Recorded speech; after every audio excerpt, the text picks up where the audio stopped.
red versus blue, red versus blue, red versus blue. My Hero Academia, My Hero Academia, My Hero Academia. What if, what if, what if?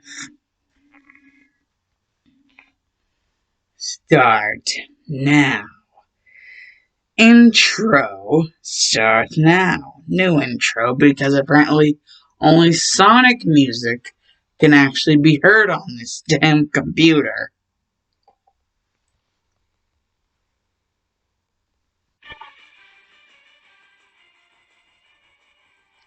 Three, two, one, go.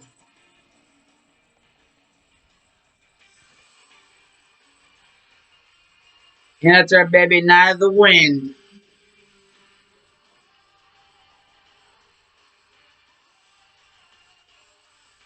Oh, hey now, I'm feeling I waited much too long. I'm sorry. Yeah, good feeling and start on Tuesday night. I fight to find one. I sang each and every one. As war is one. To Lord, flashing through your ambience, now you live in a hand, you I command my kingdom, and I of the wind.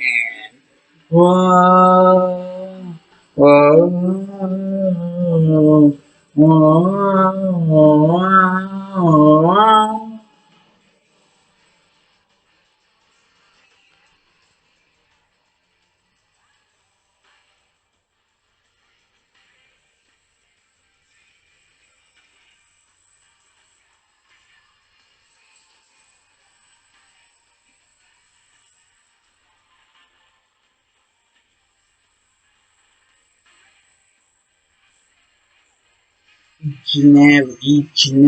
Each and every one, till this war is won.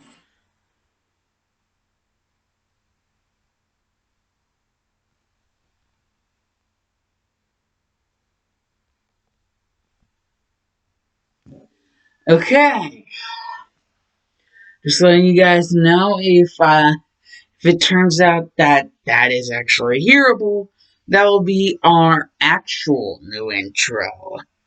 I wanted to be able to experiment and have it be Devil's Train by the Lab Rats, but apparently that is not hearable. So, audible is more the correct term. So I decided, well, Sonic music worked for like the whole other stuff, so try more Sonic music. Plus, I love Sonic the Hedgehog, so why not?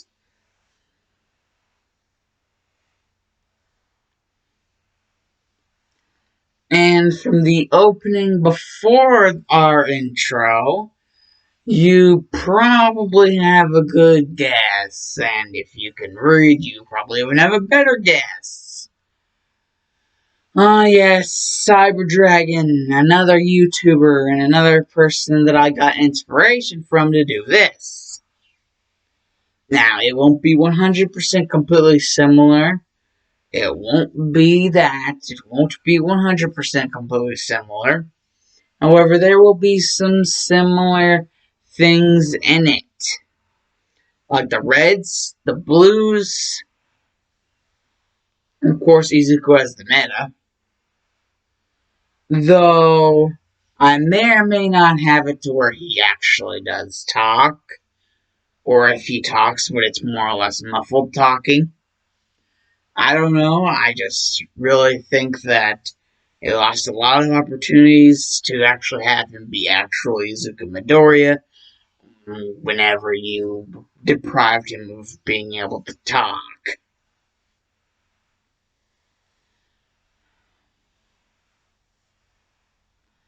So, yeah. Hmm.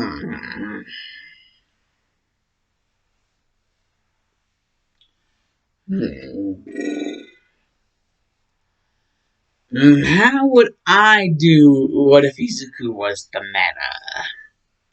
Because Cyber Dragon has been doing it. He's made himself a series. What if Izuku was the meta? And I just now figured out about this mofo from Red vs. Blue, and I gotta say that what I saw Red vs. Blue, it's not that bad. And what I know about the meta, well, I guess that's just how the cookie crumbles. And if you're wondering about the whole who exactly, like, from red team and blue team am I going to put as like members of the class? Like, am I going to expand, or are more than one person going to have to is more than one person going to have to be expelled? Well, actually, I came up with the whole thing of instead of just expelling one or two people, I have to find 5 people from both class 1A and 1B that I really, for one reason or another, don't want them to be there. So they can be replaced by, either the Reds or the Blues. I'm just gonna, wait for that though, because first of all, we have to settle, this story is about Izuku Midoriya, mostly. So, like, that isn't the only, like, what if story that I have heard from Cyber Dragon. I've also heard of his What If Izuku Was Carnage, and his What If Izuku Was Deoxys, and maybe one or two other what if stories. Oh yeah, What If Izuku Was Scorpion, but that's just now started, like, only 2 parts of it as of current.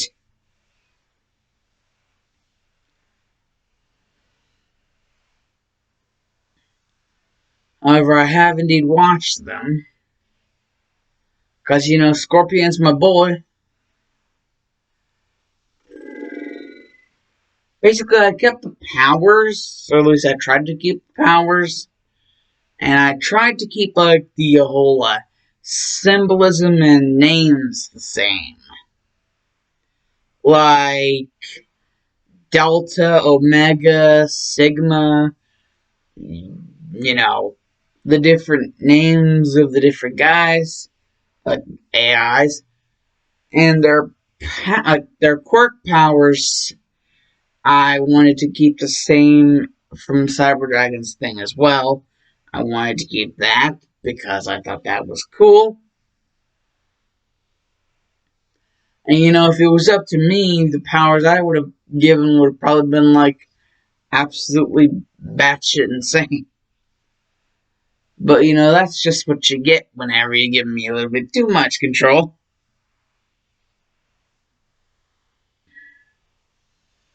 And if you guys are wondering about the whole One Piece what if, the Doflamingo what if, this will basically be in between that what if. Like, there's like a part of that what if which has already been released.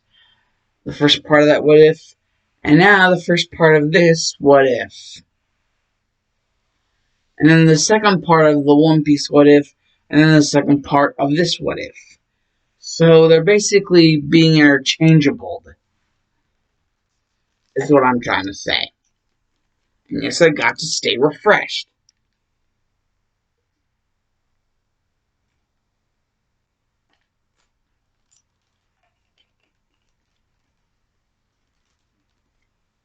Set it down here. Uh, what the shit? They're much better.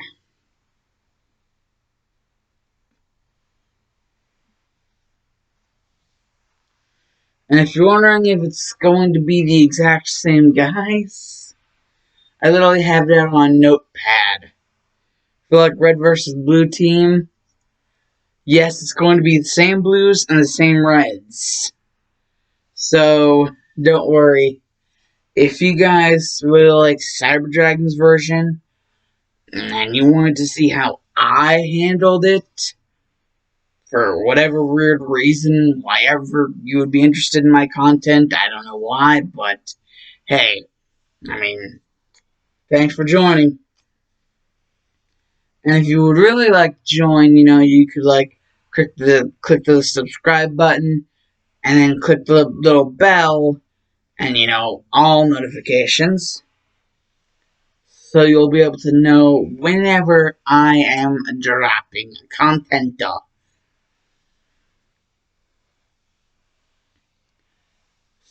So yeah.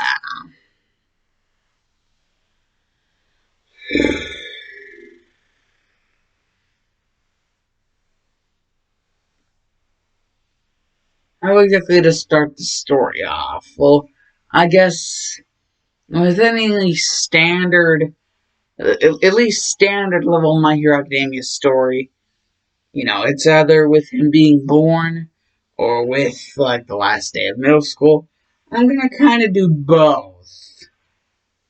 I'm gonna cover, you know, first I'm gonna cover whenever he's born, and then I'm gonna cover the last day of middle school because the in between period of that, well, the only thing you really need to know is Bakugo, is a bully and shit.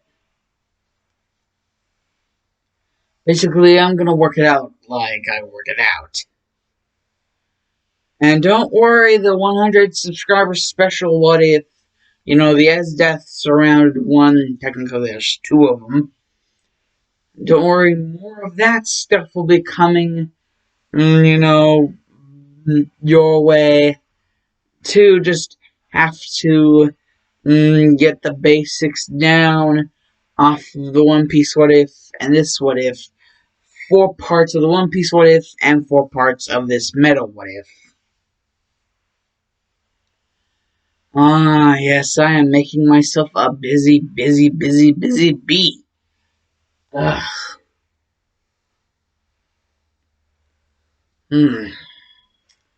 But it is nice to have something to do to take your mind off of the depression of the world.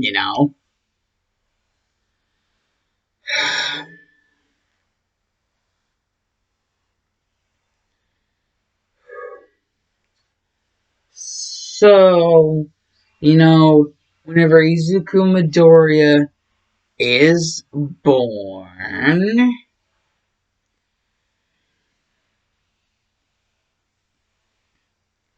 he's basically, well,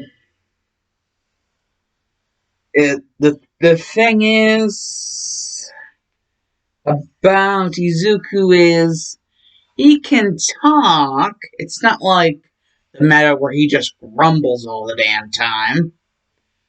Izuku can talk. He just chooses not to. He just rather not talk.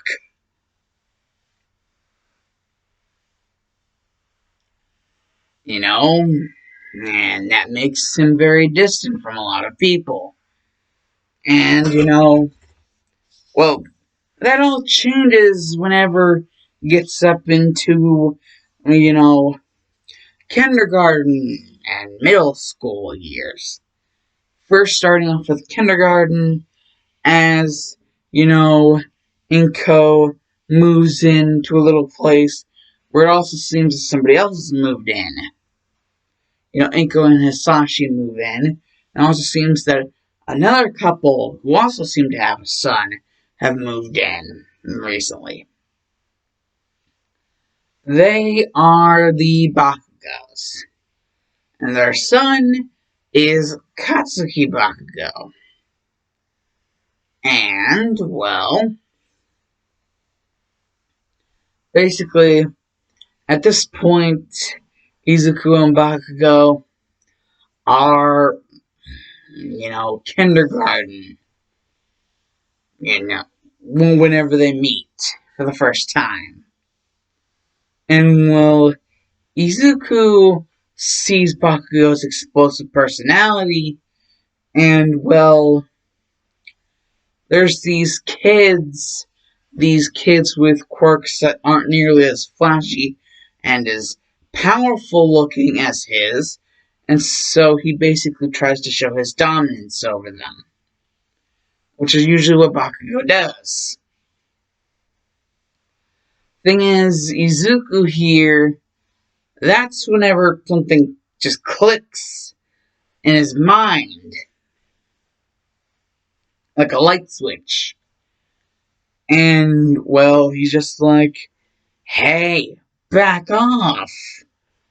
What did they do to you? And, well, Bakugo was like, the new kid, I thought, like, they said that he didn't talk. His parents said that he didn't really like to talk.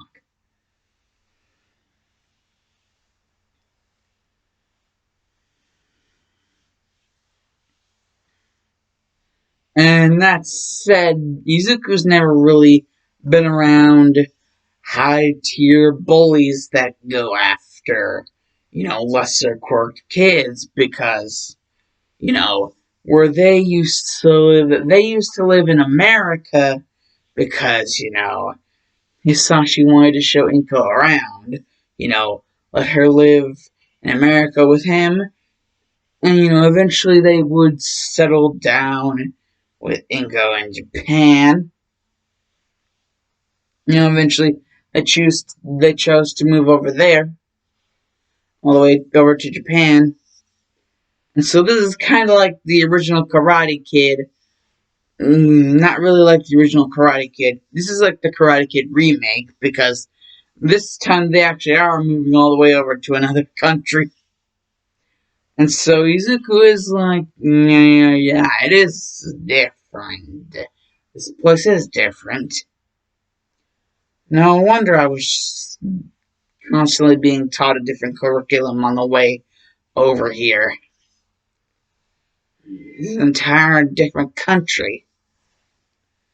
And Bakugo's like, so you're new too? And Izuku would be like, wait. And Bakugo would just have a couple books on him, and he'd be like, yeah, I'm still learning up on, how to communicate with the other people here. I know the basics, and a couple other, useless shit, but, really cracking down. And Izuku would be like, you're interesting. The only thing I really don't like about you is the fact that you bully people. And Bakugo's like, well, think about it this way. If I had just let them, do whatever, they could have really gotten themselves hurt. If I discouraged them from trying to walk a bad path, then that won't happen. And Izuku's like, so this is your weird way of trying to help people? And Bakugo's like, um, you can hear it all from my mom. She'll tell you in a heartbeat that I'm not good at, naturally helping people. Especially whenever I'm in new areas like here.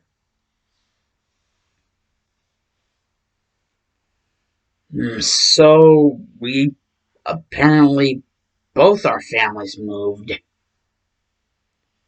And, luck of the draw, actually seems like... Wait. Your mom's name is Inko Midoriya. Inko Midoriya.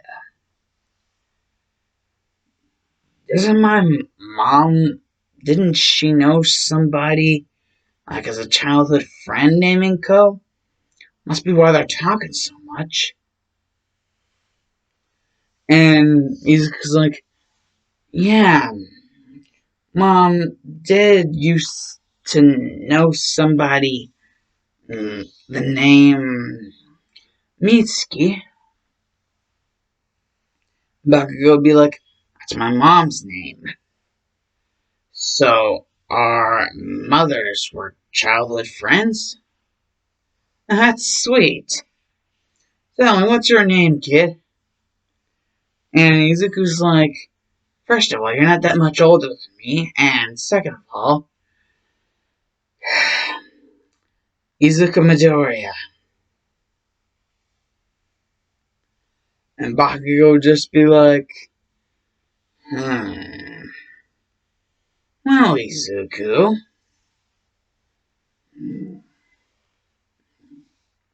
whole visit to the quirk doctor's coming up, too. I'm, 4 years old going on 5, so I'll get my quirk examined any time now. And Izuku's like, that's great. Me too. And wish you the best of luck on getting a really good quirk. And Bakugo's like, you too. And so, yeah, they actually became pretty good friends.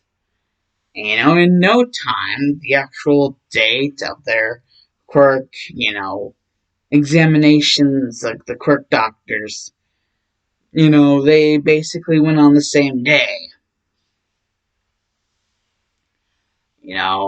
Bakugo going first.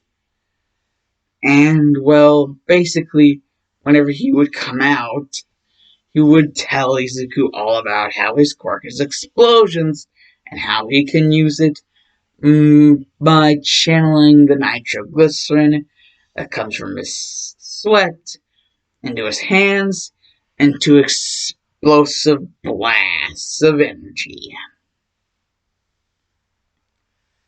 And, Izuku's like, that's so cool. Now, all we gotta do is just figure out what my quirk is.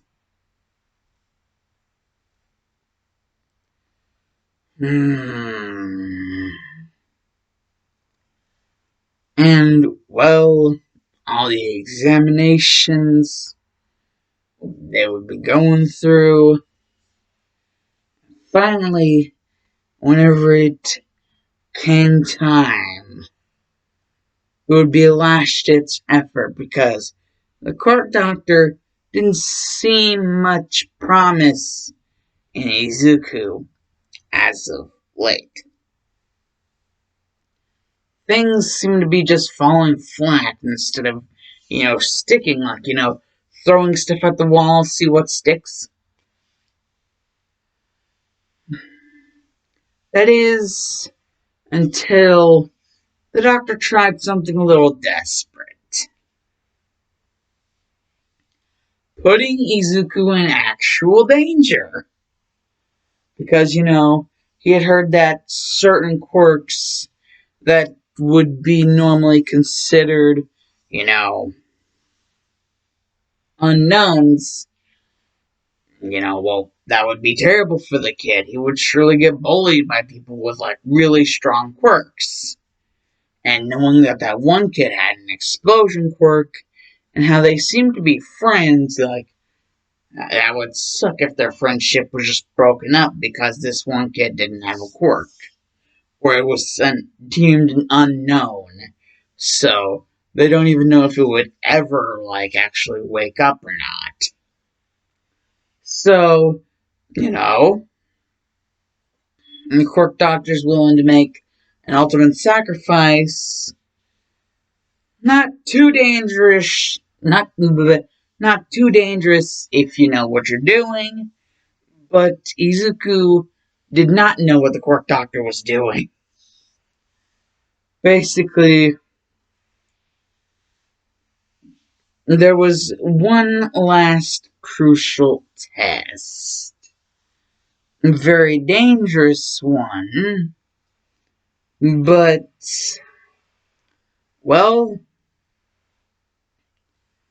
it was a test that the doctor was willing to put Izuku through.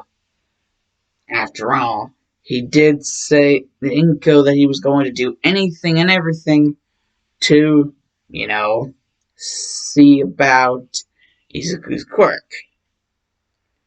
The dart test. Where he would just start flinging darts at Izuku.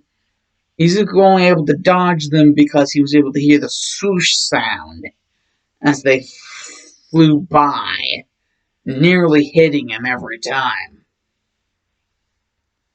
And, there were some special people eyeing down Izuku that weren't exactly related to Inko or friends with her.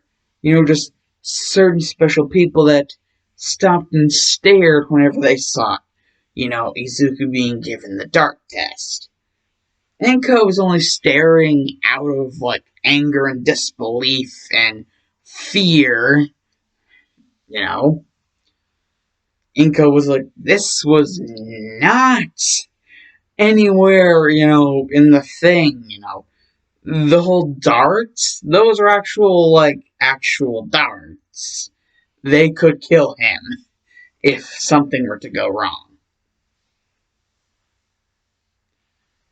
However, Izuku seemed to be dodging the darts pretty good. Yet, however, as much of a good dodger as Izuku was, whenever it actually came to,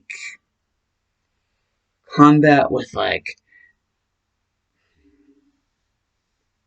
basically, the next thing that he would have to go through was, a flail on the ceiling, and it would go,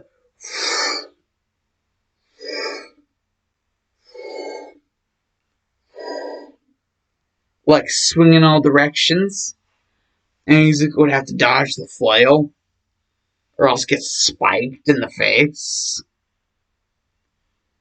And, Inko could just see that her little baby boy was just being put in even more dangerous situations. And that eventually, the people that were, prying eyes would just be like, hello, sir, may we have, a minute with you? And the quirk doctor would be like, he would turn off the test, beep. And, the whole thing would turn off. And Izuku would actually be like, phew, so what quirk did I end up getting?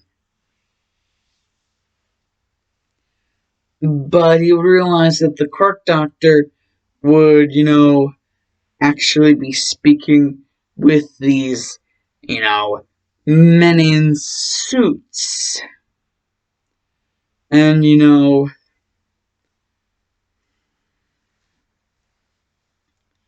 they would have a proposition. Proposition of sorts.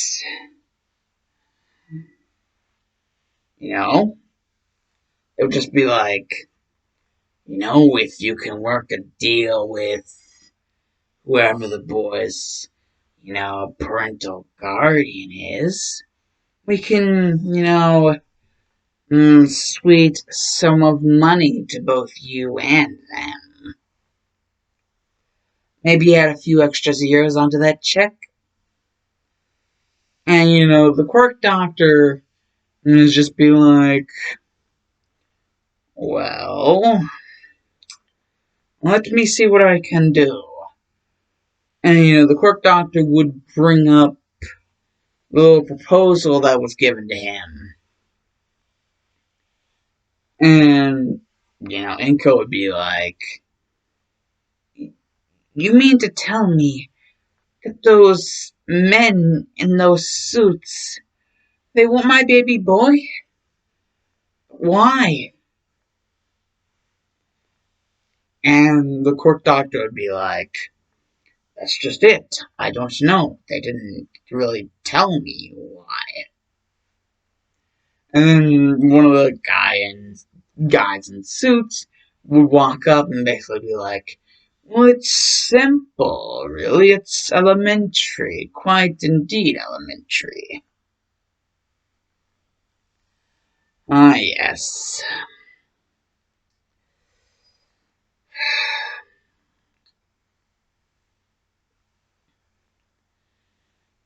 Your boy seems to be something of a very advanced version of an unknown. It almost seems like his quirk is trying to crack through the surface. Like it's trying to come out, but it just needs that extra push. And without that extra push, it will never happen. And Bakugo's hearing this, he's like, wait, what? Izuku, he's like, you're saying an advanced unknown? And, one of the people in suits would just be like, it's a term for basically what, my partner just said. A quirk that still remains in the unknown status, yet could pop and spring up into life at any second given the right push. And only we, with the research we have, can determine that push and what it will be and how to do it. However, you must trust in us. It can only be done if we have your son. We would even be willing to pay you off if this whole ordeal he is not a success. Should he not become a success, he will get a full money back. Inko is like, if he's not a success, then he'll just be deemed quirkless.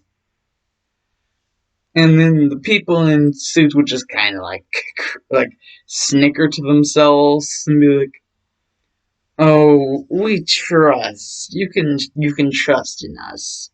He will indeed be a success."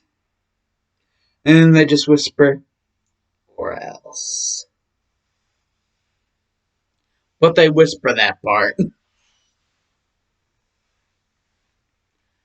And so, yeah, basically, whenever Izuku finally is let out of the testing room, Inko tells him about the fact that he's going to be going with these people in order to finally get his quirk, whatever it is, to spring to life.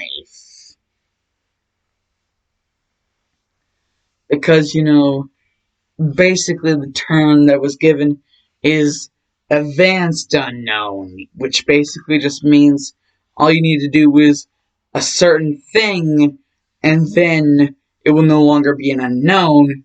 The quirk will actually come into fruition. However, it seems that they seem to believe that they're the only ones who truly know what that certain thing could be. They will just have to have him for a while in order to figure it out. Because the quirk doctor doesn't seem to know jack shit. He's been, researching Izuku for a while, and, he can't come up with anything, really, so yeah.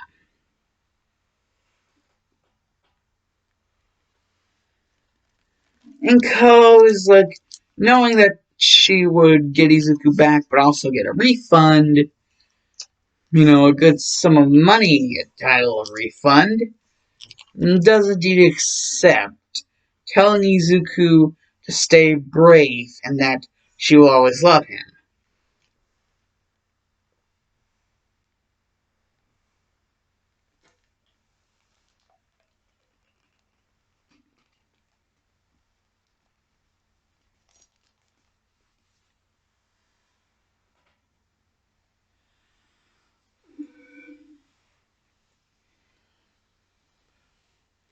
And basically, Inka just says, what we probably all want to know.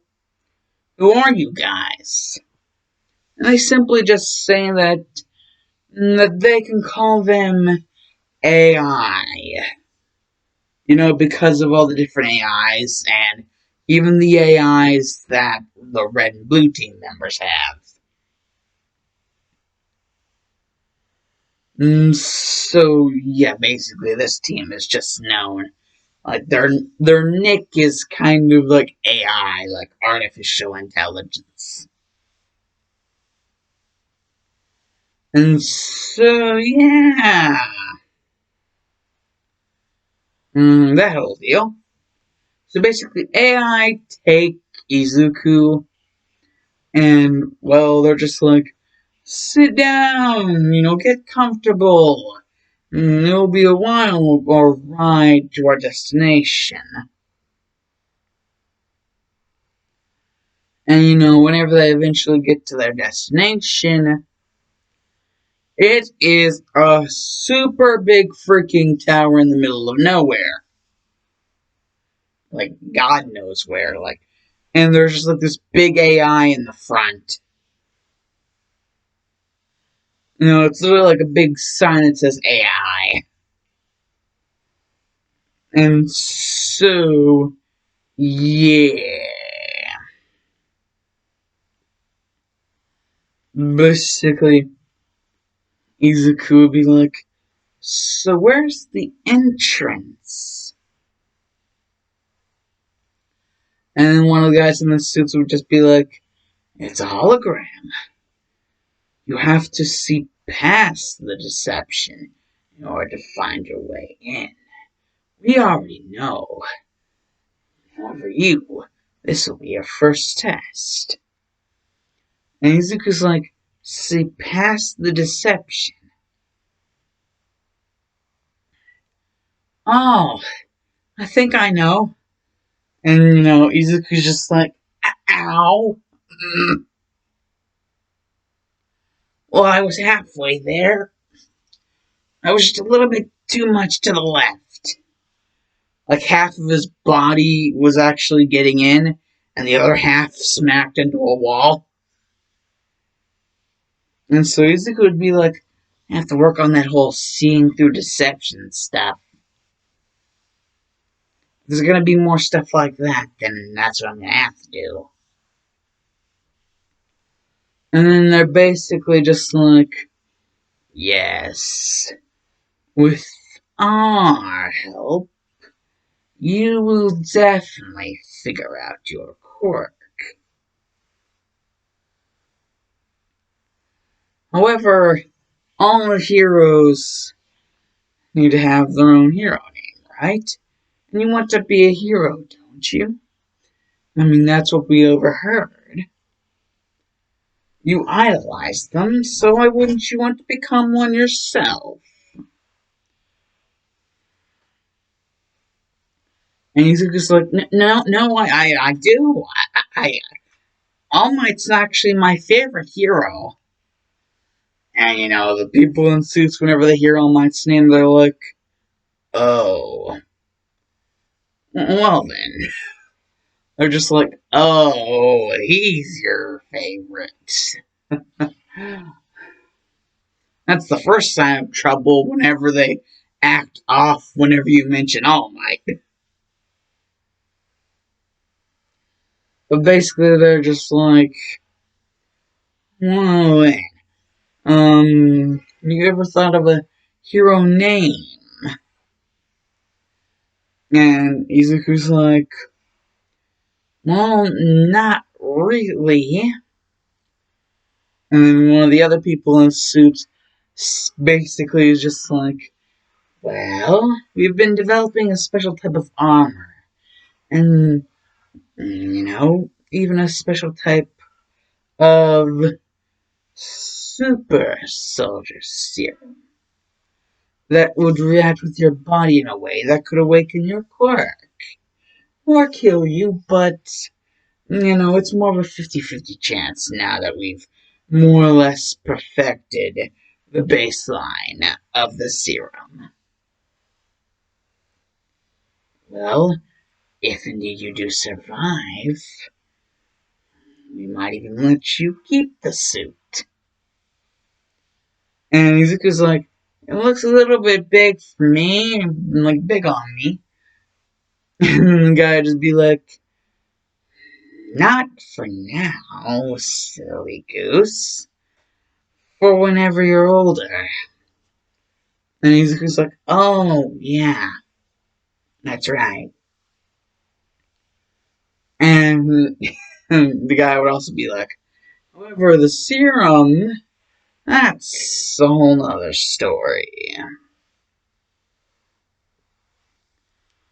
He would just be like,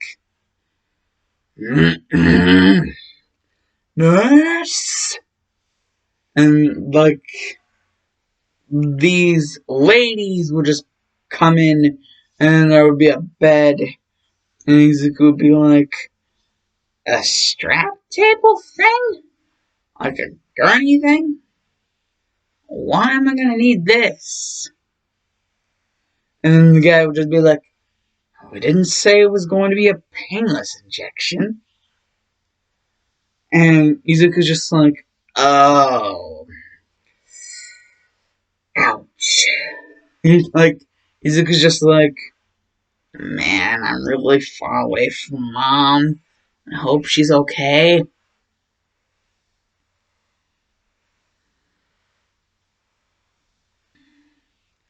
And then one of the guys just like, a little tip, kid. Worry about yourself before anyone else. At least while you're in here. In our care. And just like, it's like, Izuku's like, ah! It would just be an injection. And Izuku would be given a room. It would, basic utilities, like, all, like, the basic shit, like, that you would need to live. Even, like, a bathroom area. So it's a decent enough sized room, but it's very bland looking. And the only reason that you could actually tell that it was Izuku's room is because there's an actual label that's printed out to have Izuku Midoriya. Or actually, Midoriya Izuku, because backwards. And basically, a printed out label on the door that says Midoriya Izuku. Test Subject 1. Actually, no, not Test Subject 1. Test Subject 0. And Izuku's like, Test Subject? And basically, it's just our funny way of saying, people that we help. Obviously, these guys are lying, but Izuku doesn't know that. And, basically, for food, they're telling Izuku that seeing as quirks can, if they're not readily, like, activatable, either at birth or, like the whole quirk doctor thing, that they can be activated through like certain like emotional outbursts, like stress or other types of emotional, like outbursts. And so they're basically thinking, if they can make Izuku feel a certain emotion, you know, it will help with the development of his quirk. And since he didn't die whenever given the serum, and still hasn't died, if he can survive the whole day and night, like the whole 24 hours, if he can survive 24 hours, he's basically set for the main dosage. You know, the first thing, it's just like, well, it doesn't exactly seem like you even got to have breakfast. Look at how skinny you are. And Izuku's like, yeah, I did skip breakfast. I was so excited. And then they're just like, they just have this cage, and then you can see these like eyes staring back. Like Izuku just like sees the eyes and is just like wondering, what's in that cage? And then the guy just like plops the cage down. It's like dinner, and Izuku's like, huh? And then he's just like, well, either you're the dinner or it's the dinner. Pick and choose. You have the choice. You have the ultimatum. It's all in your hands. Now, I'm going to open the cage.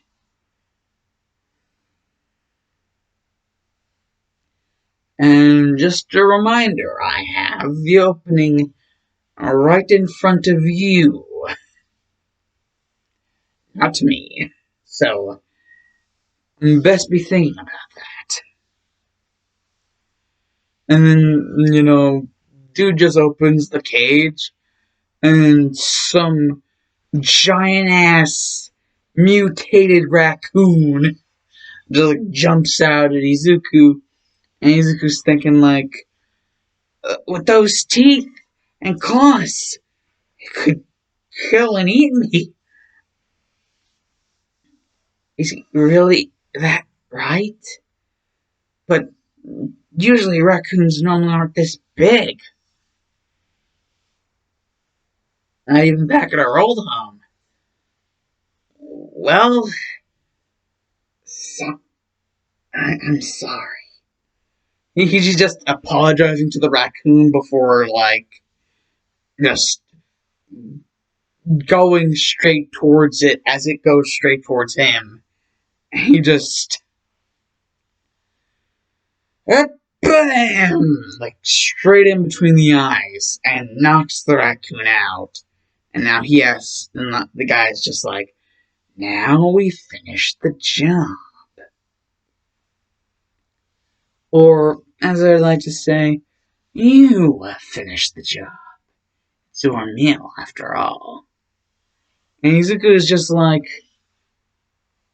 well, I guess.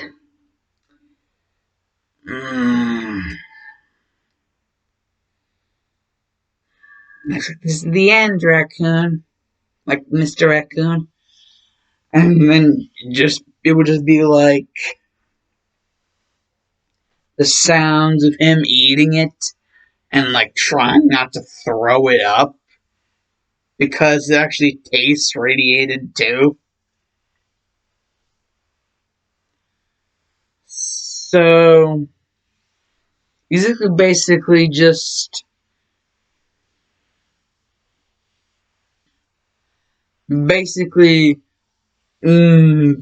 ate the equivalent of like a Chernobyl raccoon, Chernobyl raccoon. And if you guys know about what I mean whenever I say Chernobyl raccoon, oh boy. And that was his breakfast. And the guys in the suits, they just voice the serum as like little appetizers in between each meal. And Izuku is indeed weirded out by the weird chemical smell of the water that comes out of the shower and sink and even toilet, that are provided for him. The weird chemical smell that they have. But Izuku has a feeling that his quirk is more important than just, simple baby stuff. He's basically just like on a mission to figure out what his quirk is. But that's the thing.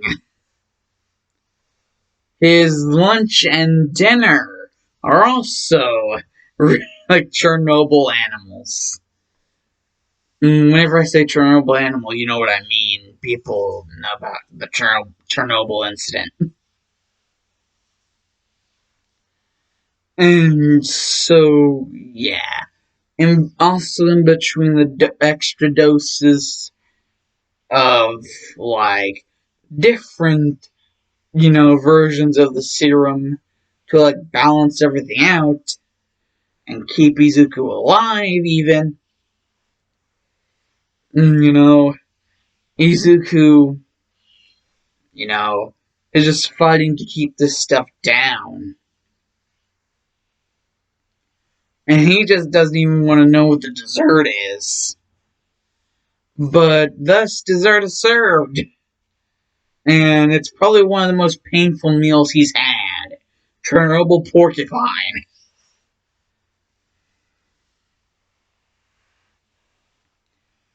And, well, he feels like in order to get the most benefits, he's gonna have to eat all of it, so.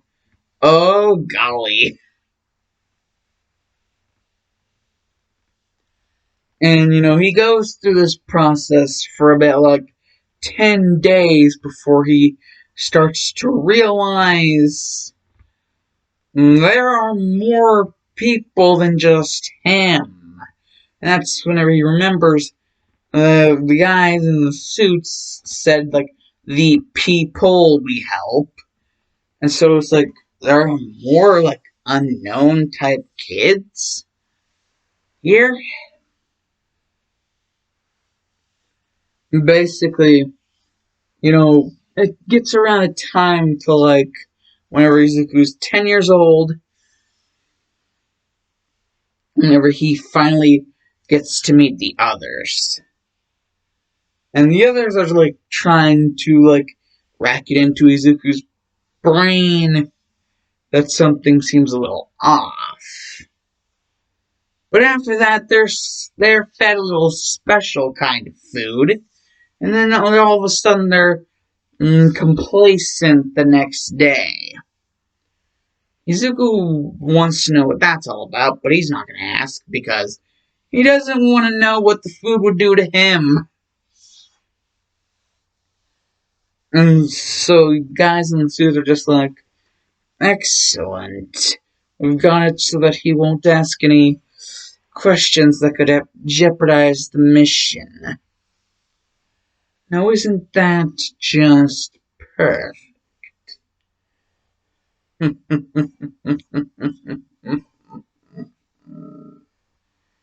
Yes. It's perfect.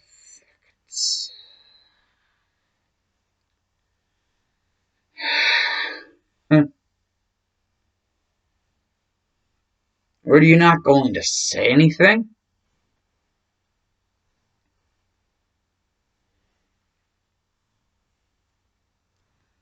There's nothing to say about the child as he is now. That is, until he shows me otherwise. And then, the guy would just be like, you're no fun. And then, the guy would just be like, shh, Rocky. And then the guy would be like, wait, I didn't mean that. And the guy would just get disintegrated by Shigaraki. And Shigaraki would be like, that was awfully quick. Yes, AI, this entire AI operation is actually run by the number one villain, All for One. He is basically trying to prevent the spread of heroes. He believes that if he puts their minds in a stasis of constant belief that all they have to do is stay here longer in order to get their quirk, that he can basically just, stunt the growth of, hero population completely. Just, and if the place ever gets too full, he can just, dispose of the ones making less progress for his special group that he has made to become villains, the ones that he thinks would be easier to turn. The ones that have been around longer. However, the funny thing about this is, eventually it will become training day. And training day just also happens to supposedly be, Izuku's birthday. Not just any of his birthdays, but his 12th birthday.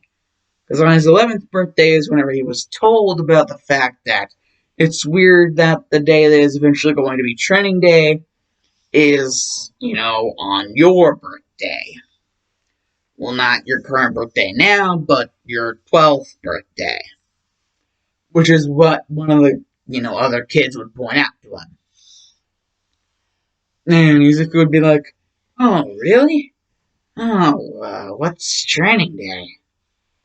Is it where we're finally going to get our quirks evaluated by these guys?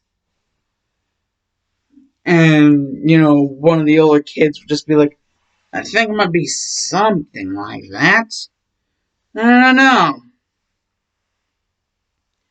But something in me feels like I don't want to really stay and find out. And then, that kid would get called up to meet up with the boss's, right hand man. And it just turns out the boss is All for One, and so his right hand man would be Shigaraki. And Shigaraki kills the kid while muffling his screams. And so it's basically just like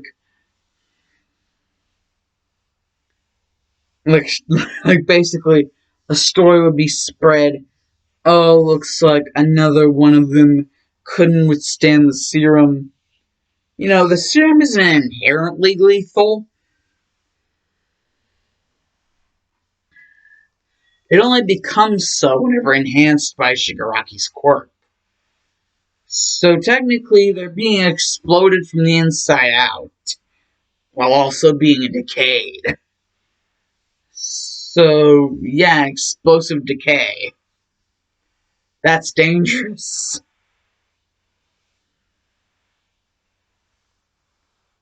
Like serum very bad.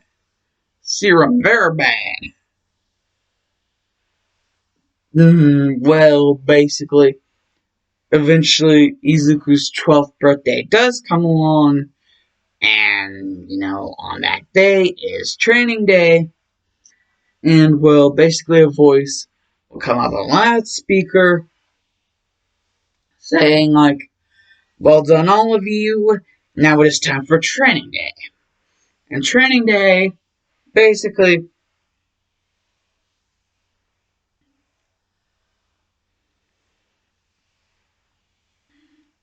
you will be put through some of the most rigorous training with your own specific training partner. If you cannot complete the training, or just so happen to be killed by your training partner, you fail. However, if you win, the battle somehow, or like are able to outlast your training partner, then you might just get to be the lucky one to, you know, get the blessing from the boss. You know, and not everyone gets a chance to get a blessing from the boss. And that blessing would be the unlocking of quirk. And, you know, All For One can give quirks, so why not use this as a tool for his, you know, domination over the minds of these children?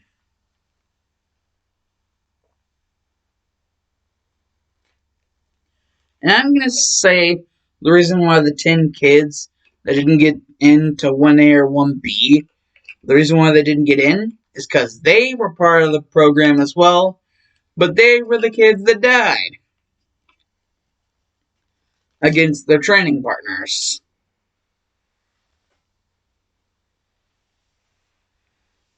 Because literally the only rule was that you couldn't destroy the place. And, you know, no killing other, like, specific training partners or trainees. Just your own trainee. And, you know, Izuku was wondering, like, who's his training partner going to be?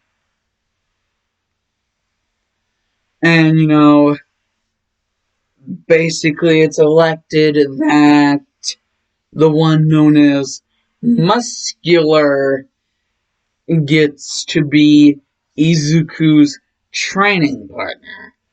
And Izuku has no idea who this muscular guy is. And so, basically, whenever he just sees some big old tall dude with an eye patch, and, you know, Izuku, just by using his methodical mind, can kind of already tell what this dude's quirk probably has to deal with. You know, like, not only a strength enhancement, but like muscle fiber stuff. And Izuku's like, wasn't that just great? I'm just a string bean flowing around in the wind. What am I supposed to do against a guy like that? Well, then again, I have been trying on harder. So why stop now? No, if I stop now, that'll basically be me giving up. And I can't give up. I won't give up. And basically, you would just hear a voice in the background saying, he's very determined. And then Shigaraki would basically be like, Kurogiri, yeah, more like stubborn. And Kurogiri would just be like, just giving my opinion, young Tamura. And, you know, All For One would just be like, interesting. Even knowing that the odds are stacked up against him, he still goes after the prize. Yes. Ever since this one was picked out, I knew he was destined for something greater. Yes. Destined for greatness. Yet shunned by the very fact that he was not allowed his quirk.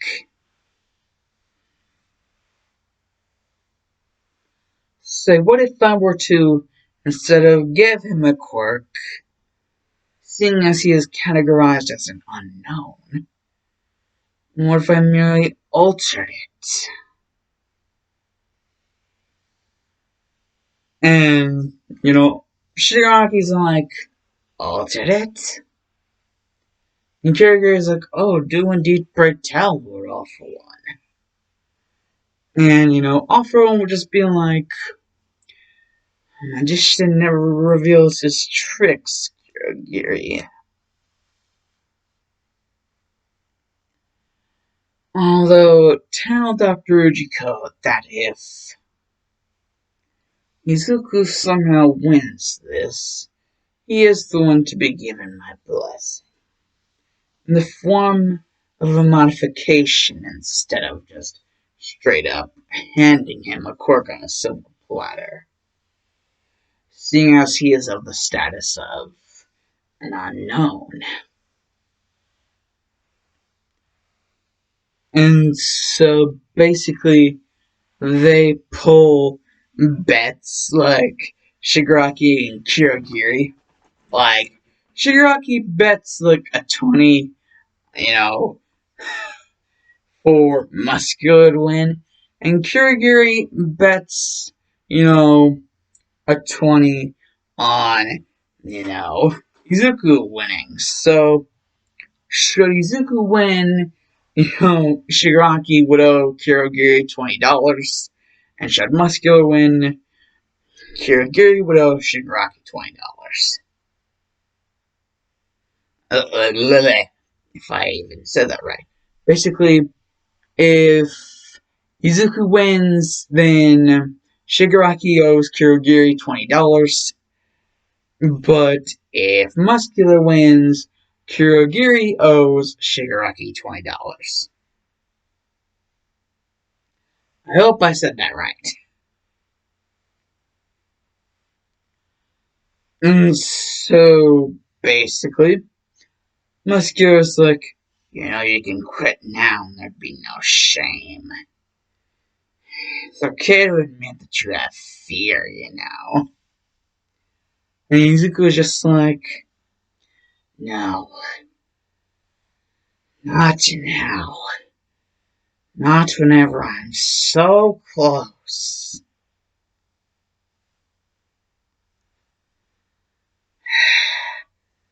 Not whenever I'm so close.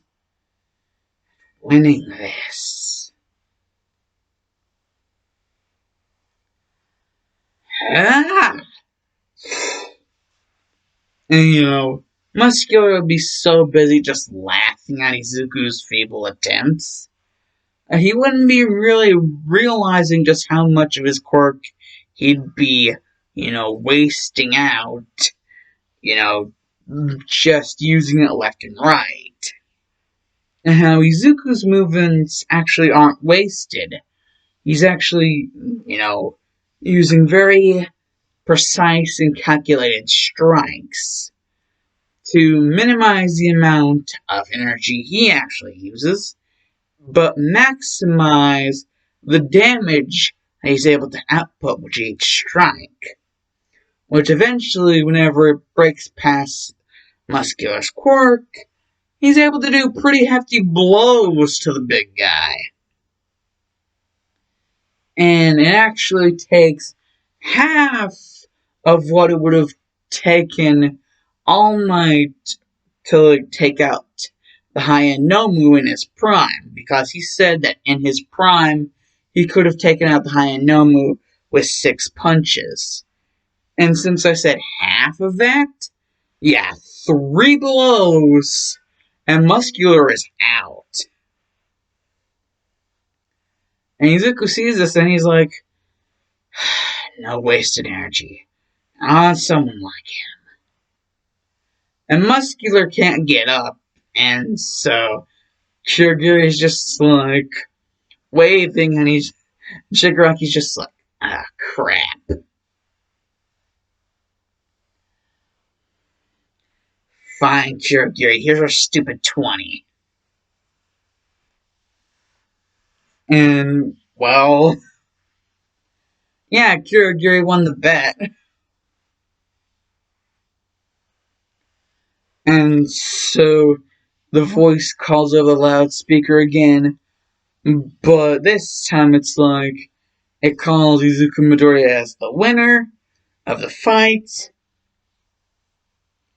for some nurses to go and get Muscular's body because he actually looks pretty jacked up.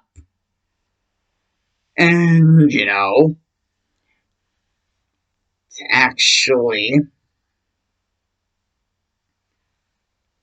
for Izuku to not wait for him in his room, but to actually go to the room of the big boss himself. He wants to give him this reward personally. In like his own personal space. It would still hide his true form within the shadows, but not all of it. Still trusting Izuku with enough visibility of his form to warrant actual trust back. Showing enough of his form to gain Izuku's trust, but not showing all of it still. Taking this up as more of a privacy thing. And Izuku would indeed accept that, be like, well, privacy is privacy. So, about that whole thing, your blessing? And Alpha would just be like, yes.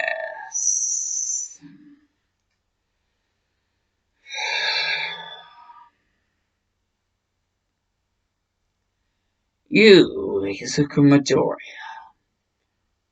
unlike the others, you are merely known as an unknown. So, I really need to tap into that untapped potential of yours. Or at least what you would mostly think of untapped potential.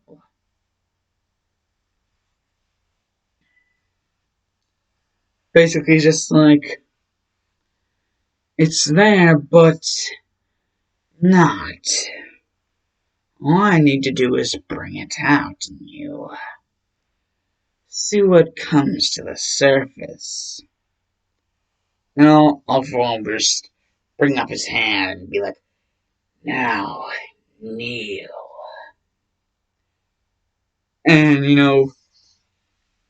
he would even close his eyes. Like, Izuku would even close his eyes whenever he bowed down to All for One to give him his head. For him to touch and basically, awaken what's inside. And Izuku would be like, I don't get it. Where is everything?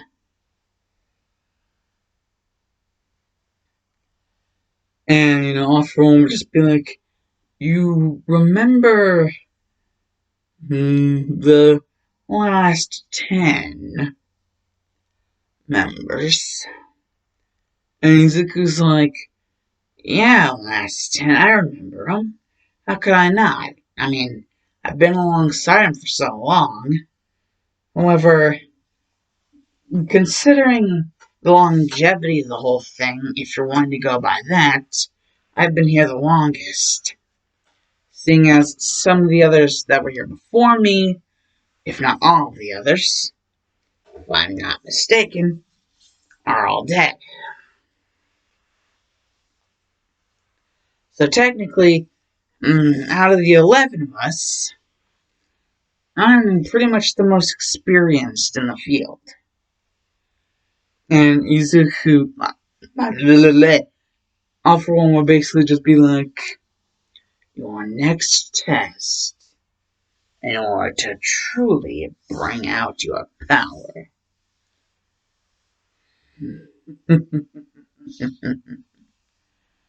Izuku, I believe you can do this for me. Terminate all the other participants. Only once there is a soul member can there be true awakening of the core. Certain situations, after all. I believe you terminating the rest of them and being the one to stand alone would be the ultimate test of your fortitude. And Izuku was like, well, I've never been much for actually doing the dirty work myself, but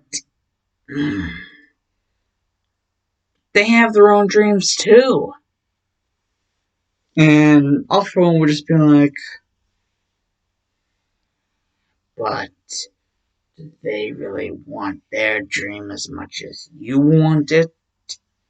You want yours? And Izuku's like, he actually does start to think, how much does he want his dream if he's not willing to go all the way? And no, that is not a segue into the Jacksepticeye song all the way. Basically, Izuku thinks about it and is like, well then, where are they now? And all for one is just like, Gary should have rounded them up.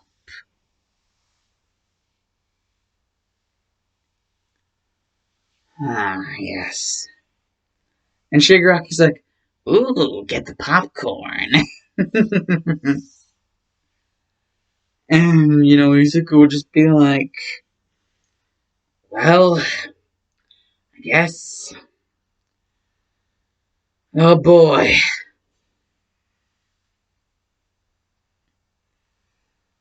And, Izuku would just be like, so.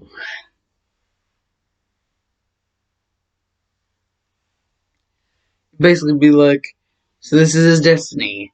He has to terminate all the other participants of the entire, thing in order to activate the maximum stress and appeal to his quirk to actually show it. At first, he wasn't actually, ready to do it. But after enough coercing from All For One, his devious plot, where basically by now he has Izuku like putty in his hands, you can tell him to do anything really, and he'll do it. Just because All For One's that much of a puppet master. And so basically, you would just hear, and before the start could even be said, Izuku would just be so fed up with this. He'd just be like, ah! Like, smash into somebody and break their skull open. As soon as he did, he'd be like, whoa! Yeah, training day would be a most eventful day because it would have been a day that Izuku got his first kill by smashing someone's the freaking skull open with his bare hands. Like just like a force punch. Like just barreling it over their head. And, well, just like their head would be bleeding open. And Kyoji would finally say start. And then everyone else would go after Izuku, seeing him as the most immediate threat. But Izuku would take advantage of this, just being brutal as hell to everyone here. It doesn't matter who you were. So basically, he would have just completely freaking demolished like 5 of the different people who were going to be in 1B and like canon, and 5 of the original people that were going to be in 1B and 1A in the original canon. And that makes 10, so who are those people?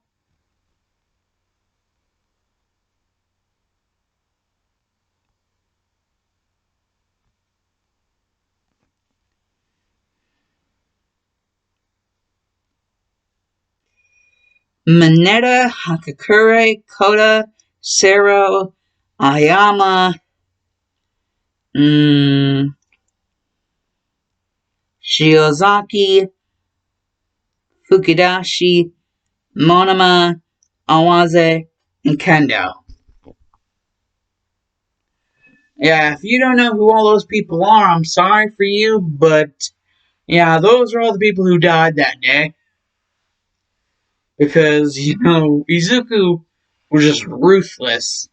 And let's just say that just because I really, really don't want, I do not want the best for this character at all. If anything, the only best that this character got was the fact that he was the first person to die.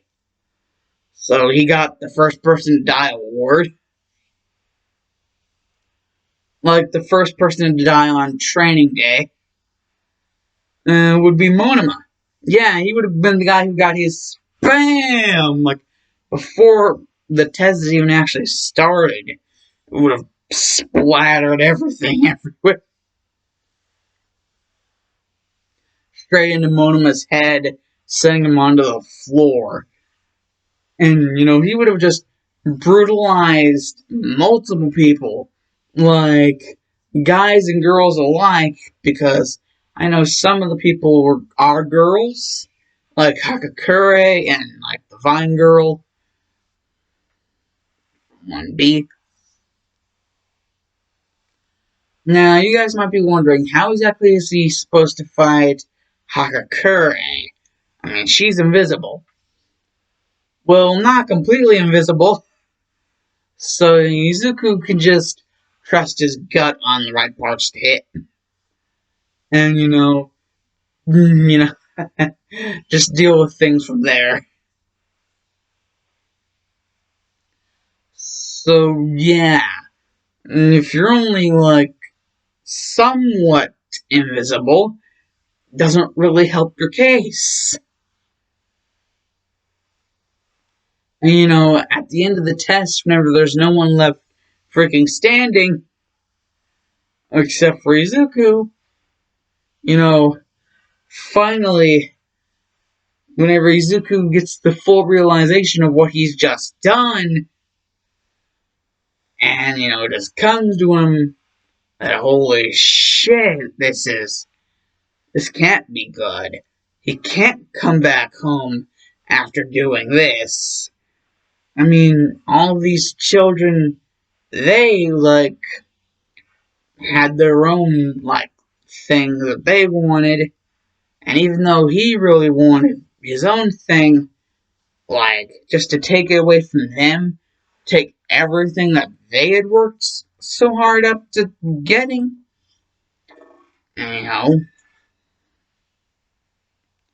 he would just have a lot of guilt weighing on him.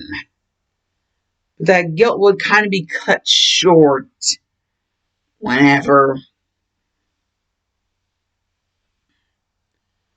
basically, Shigaraki would come up to him and say, well, clap, clap, clap.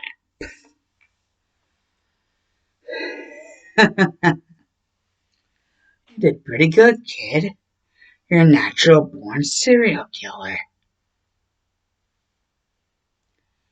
And Izuku would be like, no, I'm nothing like you. And then he would automatically realize he went straight for Shigaraki's neck.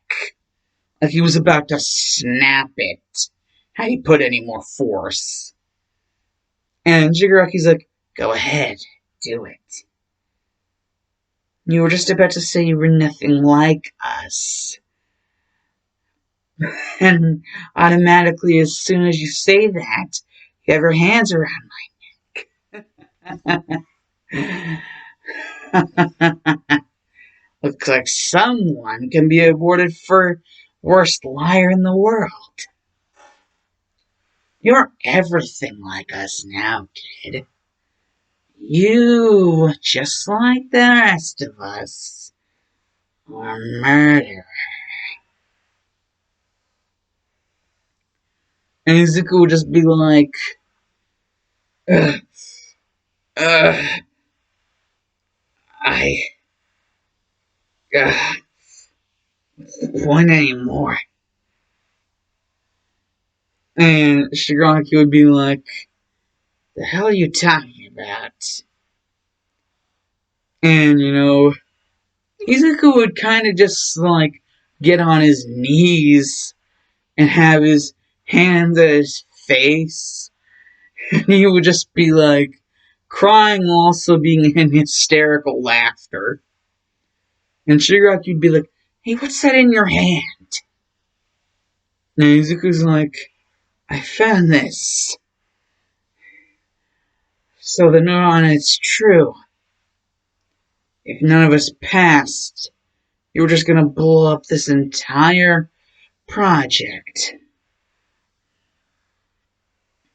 If none of us were able to do it, if we didn't give you the correct and exact results you wanted, you were just gonna blow everything sky high. Well, it looks like I rigged your little toy from a time explosive to an automatic one. Or at least semi-automatic. In the way of controls. For example, this little piece of mine can control whenever the bomb goes.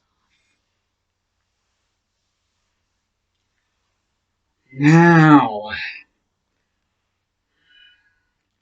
apply the piece to the grid, and now all that's left is the big red button that I gotta push. And the controls are set to auto fire or semi-auto fire. Yes, semi-auto fire, giving me just enough time to veto it the hell out of here. And Chigaraki's like, no way in hell. And Izuku would just be like, Merry Christmas, mother beeper. And then there would be a grappling hook thing, and he would just grab it and then just shoot up into the air with it. And then all of a sudden he would run over to the glass casing, bash it in with his elbow, and just be like, scrape out all of the glass like it was nothing. And he would take the suit along with a specialized type of weapon. You have to learn the combination before you can open the briefcase that contains it, though. And that's the funny thing. The combination was also on the back of the controller. Idiots. And so the combination would just be triggered, and all of a sudden the briefcase would just be opened. And,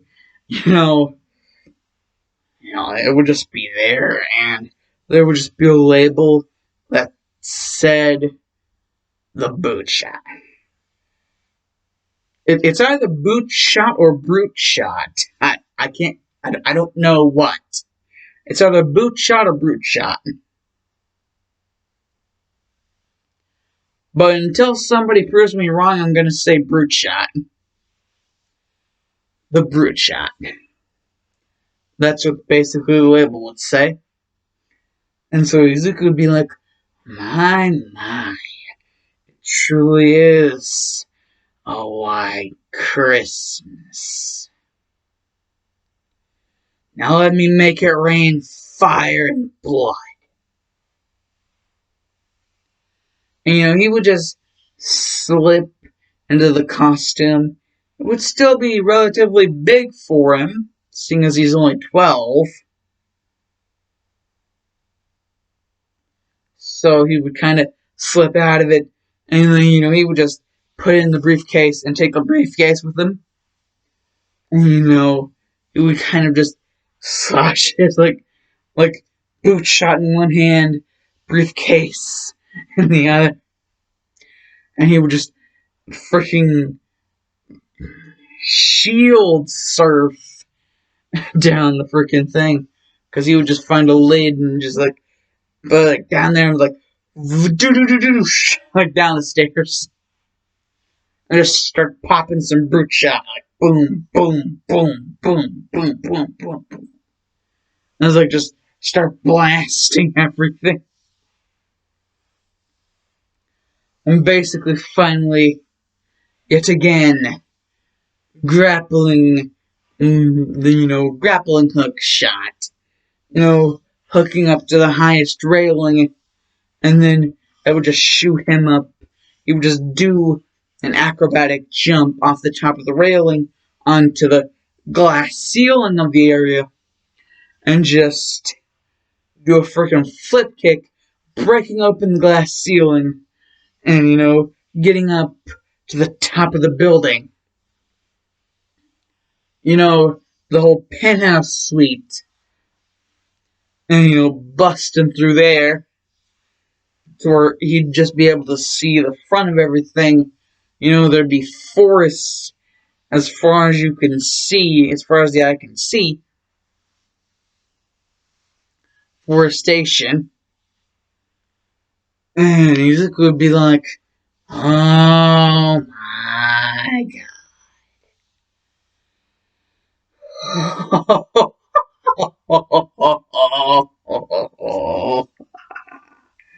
He's just having, a freak out moment, realizing all he's gonna have to trek through. He just turns around and he just sees Shigaraki trying to climb up there and get him, like using an assist thing, like an assist ladder. And, Izuku's like, hey, Shigaraki. And he's basically just like, beep, Merry Christmas, mother, beep, or just drops it and it hits right in his face. And then when he falls all the way down to the ground, it's whenever it finally happens. And Izuku just freaking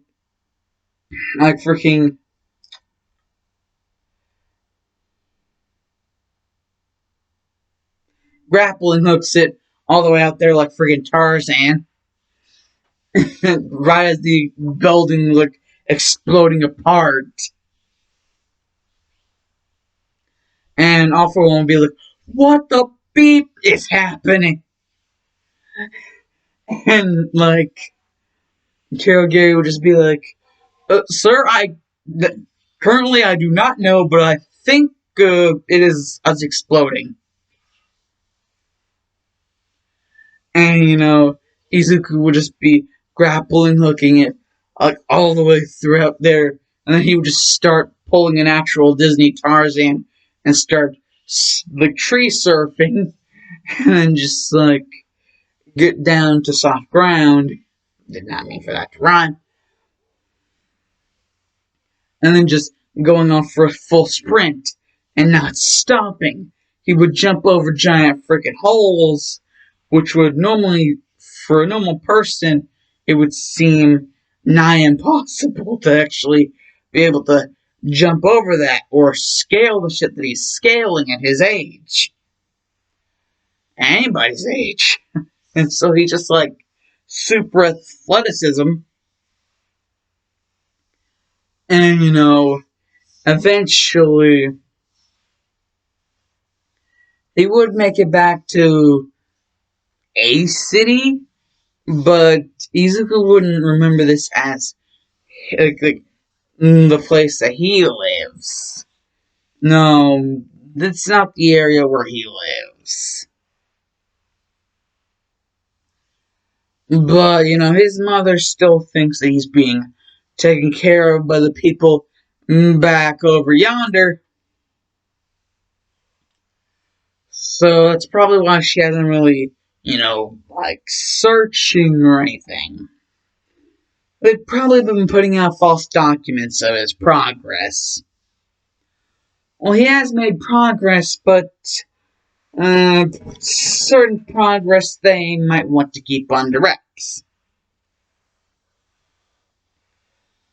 The certain kind of progress that Izuku is actually starting to thrive on now. And he would just be like, well, now I do believe that there were some guys sent out.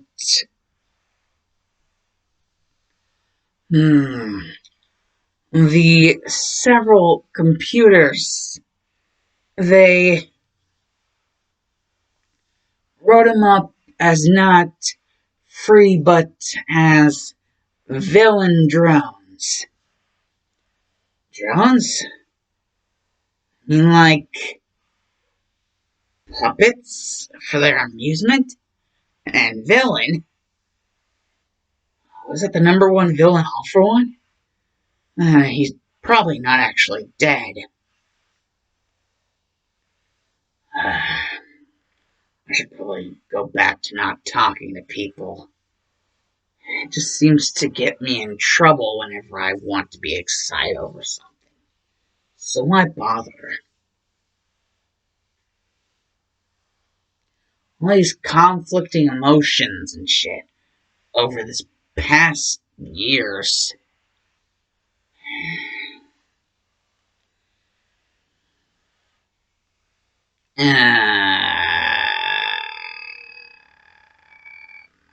God, this is just a nightmare.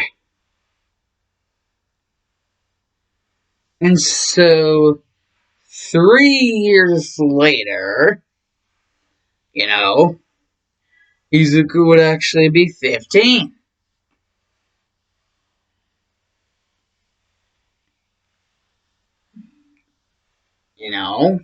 And he would basically have settled down in Hosu, where the whole staining events happened. Yeah, basically, Izuku would be settling down in Hosu by himself,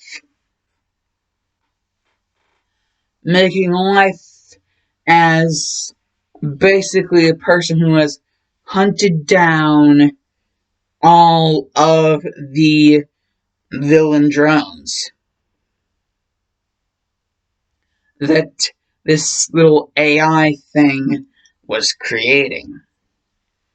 He has literally hunted down every single last one. Just now getting done with his final kill. And to be honest, it's not exactly been his most difficult. Because by now he's gotten pretty used to the whole, high and dry things. Never talking to anyone unless he feels obligated to. So it's more or less, instead of just not talking at all, it's more or less just small talk. Like, that is, if he feels like he needs to talk to you. Like, if he wants to be nice or something. Which by now, Izuku, when he's been treated by the world, he might as well have been bullied. Or worse. Yeah, pretty much worse than bullied. He was pretty much slave labored and almost becoming like one of them. And in a way, he kind of feels like one of them. Because, Razi said he was not going to be one of them. He almost chokeholded one of them to death. So, yeah. Izuku is basically, decided that one day, whenever he finally, gets off the rotating grind, which is his current lifestyle, he is going to make a name for himself as a little name that he came up off of the scraps of what he left behind, like the scars he left behind in the old building. A little name he made for himself. They called him the meta. Izuku never really knew why, but that may just because the fact that All For One thought he was special, as they gave him that artsy nickname. And so Izuku thought that, if you forget the scars of your past, you have to remember the scars of your past so that you don't repeat your past and bring up those old scars again.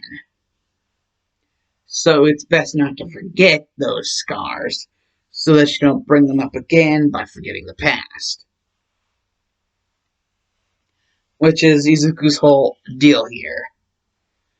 He doesn't want to forget, so he decides to basically say that he's going to take up the namesake of the meta eventually whenever he gets all of his shit straightened out.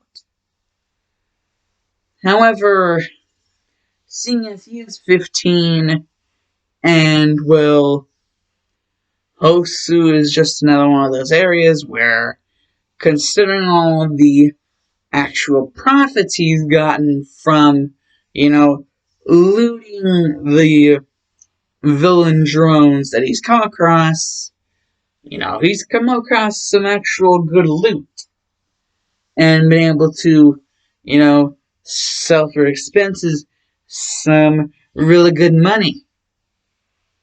So yeah, Izuku is able to buy himself some extra fast, extra luxurious transportation. So even though he is currently residing in Hosu, he decides basically, I have my own ways. I can actually get there,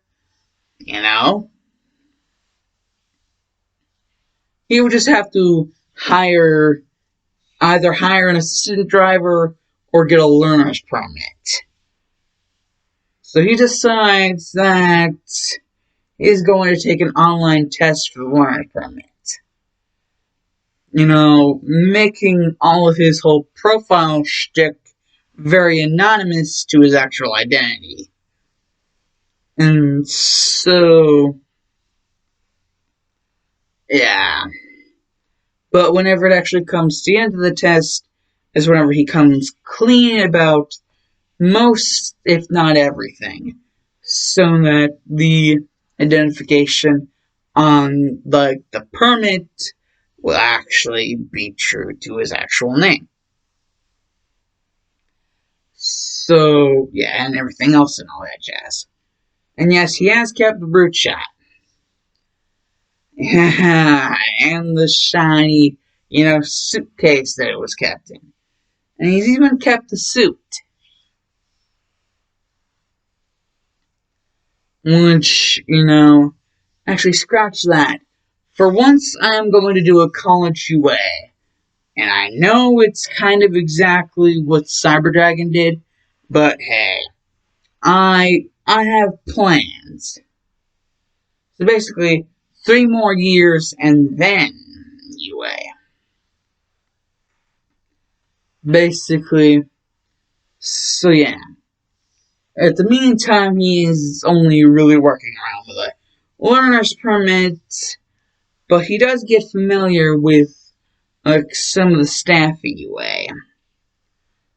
Just letting them know that he one day hopes to participate. Now, since then, Izuku has actually gone through a little bit of a transformation, overhaul and stuff in the bitch.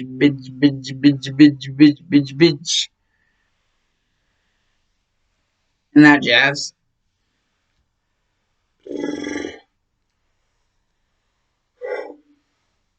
And so, Izuku's normal green hair is actually now black. And he is actually, gotten himself contacts. Yeah, his eyes are, blue. Like a crystal blue. Not crystal meth, crystal blue. Basically, he's gotten his hair black, and, he's gotten, blue eye contacts. Like, he kept the name, but the appearance he kind of, didn't want to rock anymore. Because, even though he's supposed to remember it, there are some things he just doesn't want to remember every time he looks in the mirror. There's a time and place for everything to be remembered. That's just another thing that Izuku sticks by. There's a time and place for everything to be remembered. And Izuku's just like, and if I'm gonna hold true to that, well, first my hair, and then my eyes. And Izuku even decides he wants to let his hair. He thinks about letting his hair grow out, but then he thinks against it, just choosing a little bit more of a ruffly hairstyle. That's roughly, but, straightened out. So not like the big bush on Izuku's head. It's more or less like roughly, but not like bushy roughly. And so Izuku's just rocking that. And so basically you wouldn't be able to recognize him unless, you heard his voice and saw him while hearing his voice. So yeah, basically, voice is really the only thing that's gonna give it straight away. That and his ID that he got made.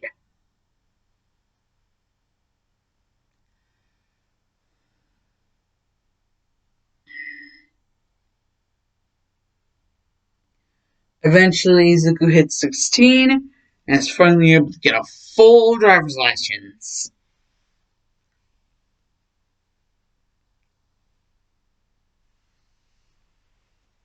And, that fancy car, he's able to,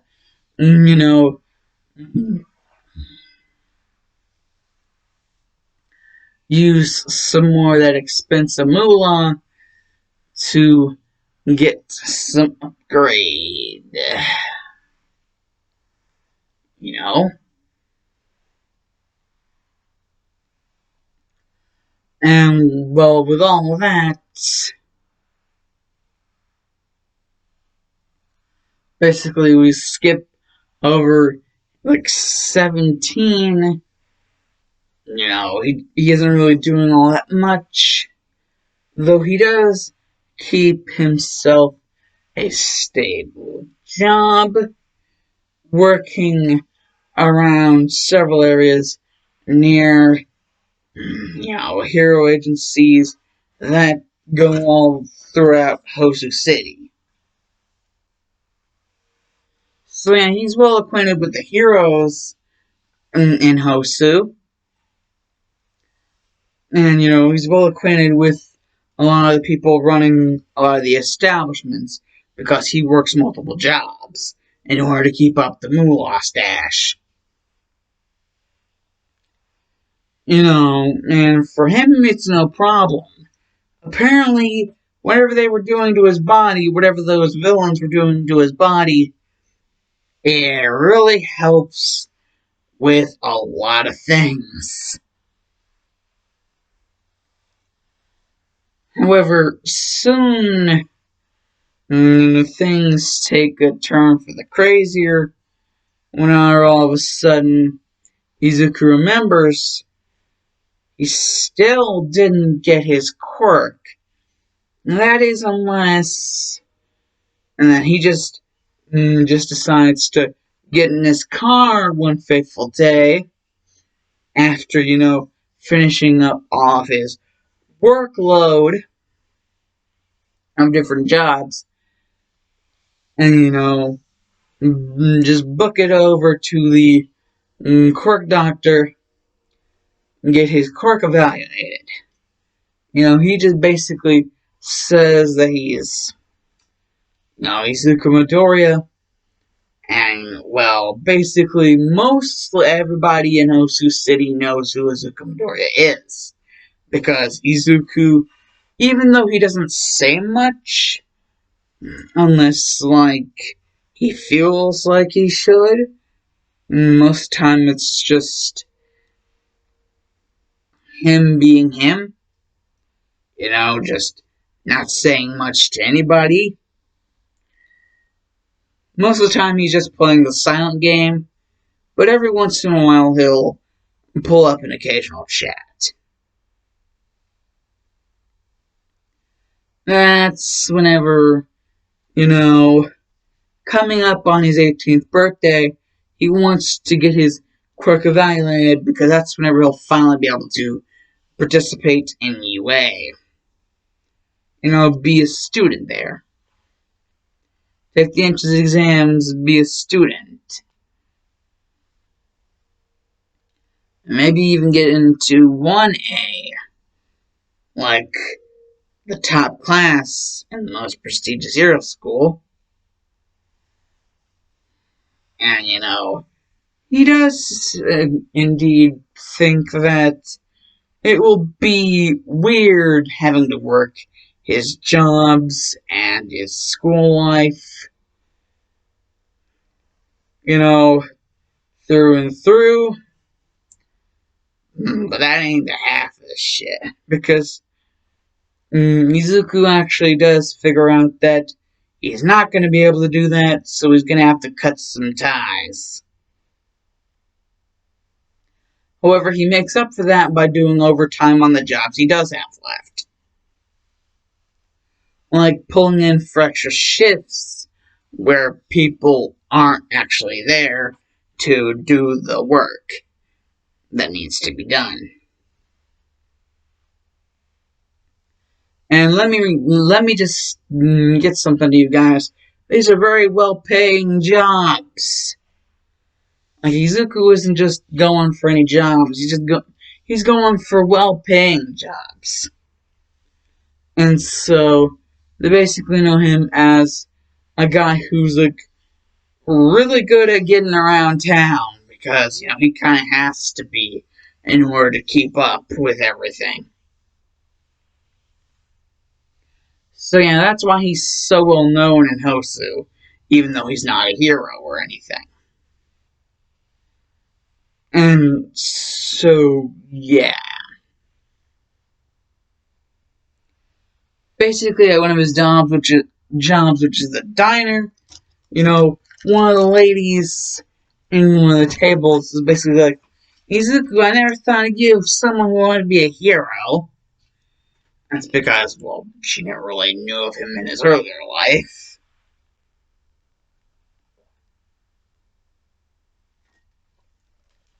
And Izuku would just respond with, well, things change all the time. And even his speech is kind of muffled. Like, gravelly and muffled.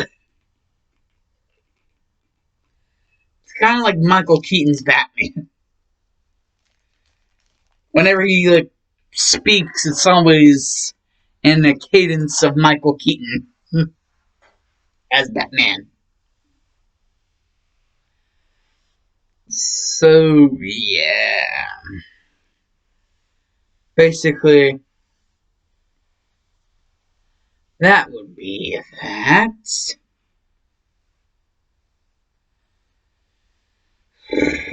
However, wouldn't seem so just as yet, because whenever Izuku does go to take the entrance exams, and he's at the building, while he is indeed thinking amongst himself, he's not just thinking himself for any normal reason, and the several reasons that are thinking for him as well, kind of let him in on the uneven little, slab that would have tripped him up. And, he's just like, thanks, Delta. And Delta's like, yes, anyway, I can help. And, everybody would just be like, whoa, is that his quirk? That he can summon other versions of him? That guy looks weird and green. And, Izuku would be like, back off. Delta is just part of my quirk. So, yeah. I'm just gonna take the test and, well, be on with my merry way. Self and all that jazz. Yeah, basically something that Izuku was told by the person who did his quirk evaluation this time is that it seems that his quirk has indeed evolved. That it's actually several pieces. Each piece is for each dose, given to him throughout the day that he used to spend at the old AI building. Each dose is the same dose throughout the day, so it would kind of build up something like a deep recessed, memory in his mind. So yes, the dosages kind of become, their own, bodies from within Izuku. And Izuku is just like, well, now I can have you guys be sociable for me. I really don't like talking to people. I used to. That's whenever we started moving, and then the whole shit with the whole AI thing happened, and yeah. And, Delta would also explain, and you were also informed that this could also possibly have something to do with stress during possible fights that you might have gotten into. Of course, we know what those fights are. Yes, all of the villain drones. Established personalities through our battles with them, and our forms were merely constructs from the several doses. So basically, the dosages that were given through him, periodically, day and night, and, well, all of the different villain drones that he killed is basically how he got, the personalities off. And you guys might be wondering, what about the powers? And Izuku's, basically, it would be a mixture of the dosages and the people that he offed. Basically, the person and the personality, and that would kind of mix in order to create that person/personalities, power that they could give Izuku. However, instead of just being personalities, Izuku, as sort of an homage to, his past, calls them AIs. Even though they really aren't artificial intelligence, but, like I said, an homage to his past. And, all of the guys, all of the crew are here.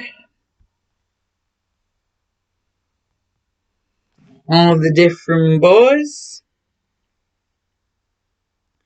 Delta, Omega, Sigma, Beta, Gamma, and Eta and Iota.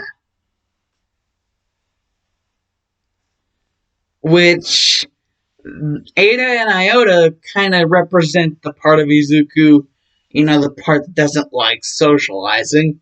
So, as a sort of reference point for that, they can't talk at all.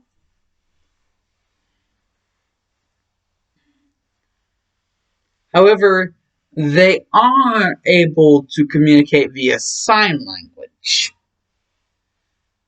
And I can't really do sign language, just I'm gonna say that they can communicate using sign language.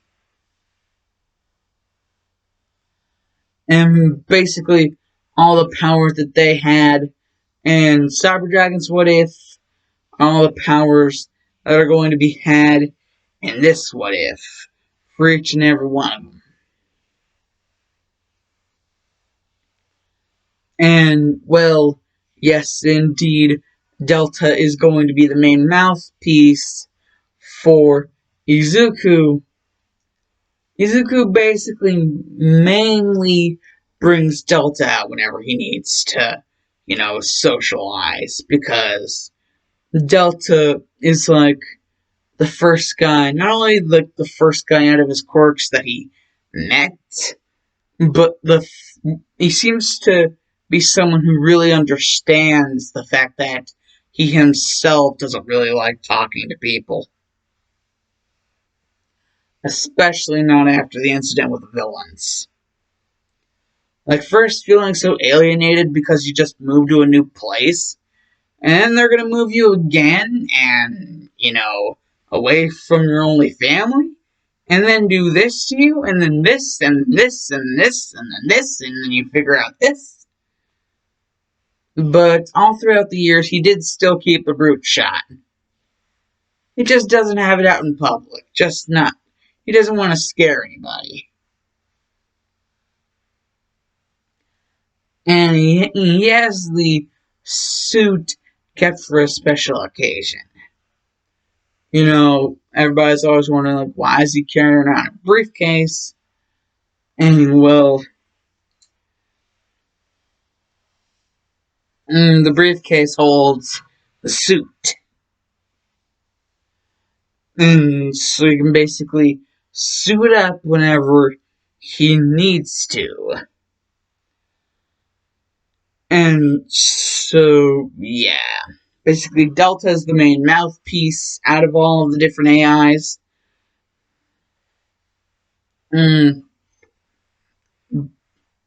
But others can talk for him, but he's mainly going to use Delta unless he feels like using any of the others.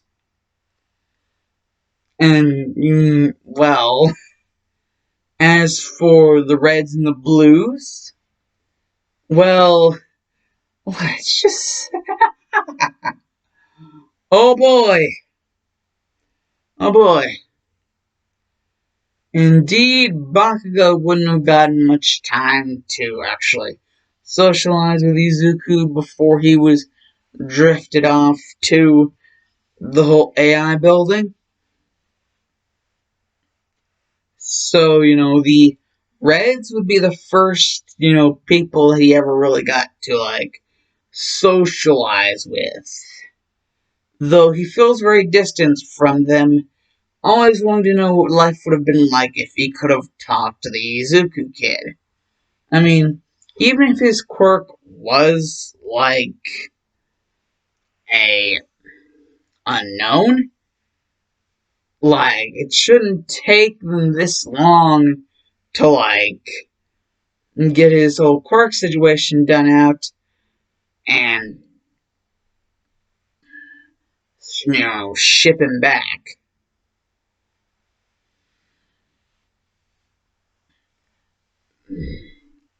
However, that's whenever a boy with black hair and a slightly different sort of style than Izuku's, just slightly different, and crystal blue eyes, would walk up to Bakugo and sit next to him, even. And, Bakugo would be like, what are you doing? And the kid would just be like, oh yeah, that's right. So many changes over the years. It's me, Kachan.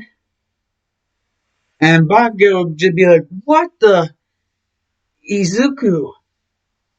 Hell yeah, a lot of changes over the damn years. What the hell? And why didn't they send you back to your mother?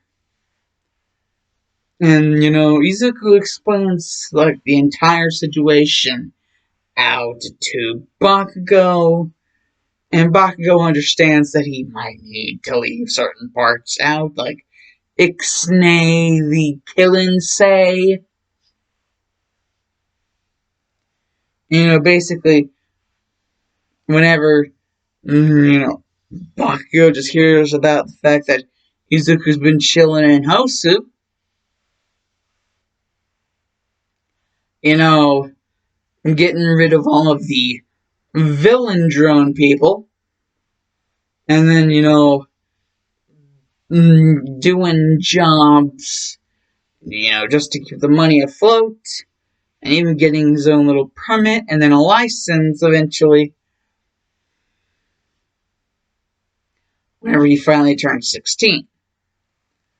So Bakugo would just be like, damn, you've been working yourself like a racehorse, Izuku. And Izuku's just like, yeah, well, how's my mom been doing? And about Mitsuki. And Bakugo's just like, my mom's been trying to comfort your mom. There was a certain message that pronounced you dead a while back. And Izuku's like, what? The nerve of them. The nerve of those villains. And they're just like this this bloodlusted rage mode, like killing intent mode, like inside of Izuku's eyes that Bakugo can see just building up for all of the villains that basically just lied. Of course they would say that, just so they could have me for themselves. Oh, I'm no one's pet.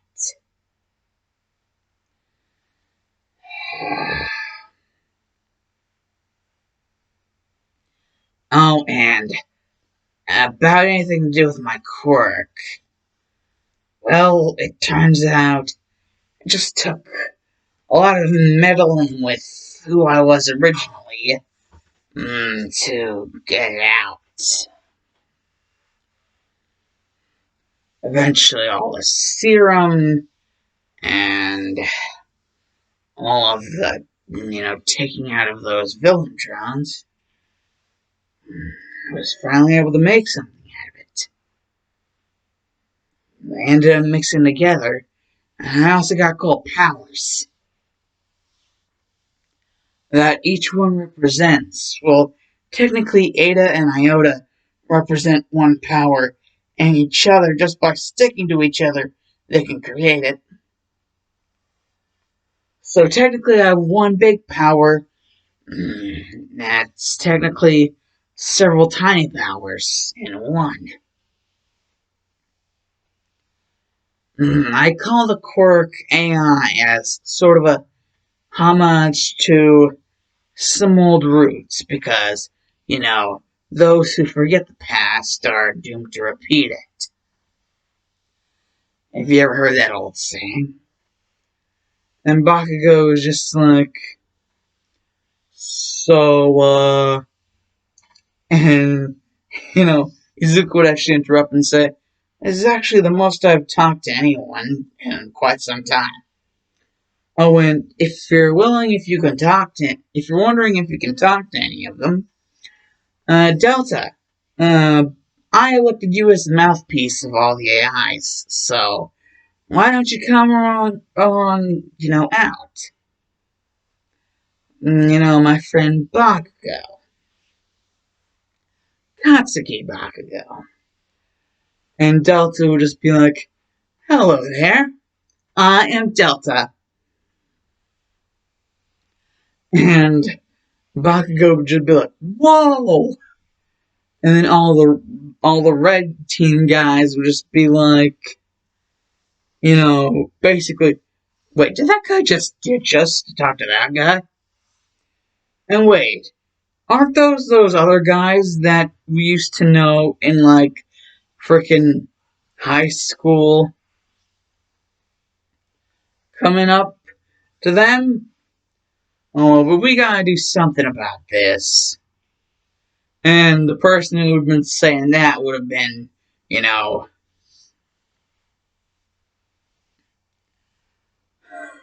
I think Simmons was supposed to be the one who everybody called a kiss ass to Sarge.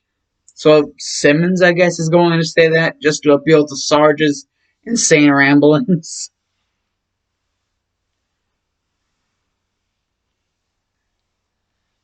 And, but before any of that can happen, you know, basically the reason why they'd be chit-chatting is because, everyone would have pretty much finished the test pretty easily because, well, I mean, come on. Why not? Like the written exam part. They'd just be waiting for everything to get set up, the whole 0 pointer deal. And, well, with that whole debacle, eventually the blue guys, my blue team fellas buddies up in here,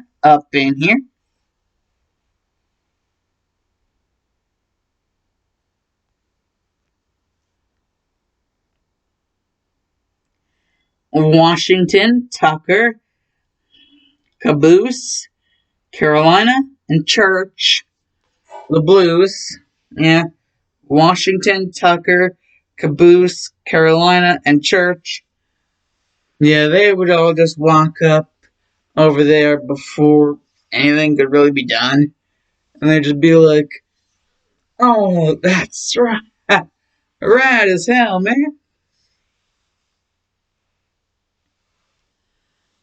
And, they would just get along with Izuku pretty easily, and they'd just be like, it's weird how, all so many of us have planned suits already, and yet, well, you don't seem to have anything to protect yourself. And he's like, oh, yeah, that's right, I almost forgot. It is indeed a good idea in order to protect yourself. Bakugo? And Bakugo would be like, well, what are you looking at me for? You don't seem to be wearing it. And then all of a sudden you would just click a button and like, shoop. Like, you would just have the entire suit on, like the entire meta suit. And like, all of the blues would just be like, holy shit. And, well, the Reds would just be looking at this and, well,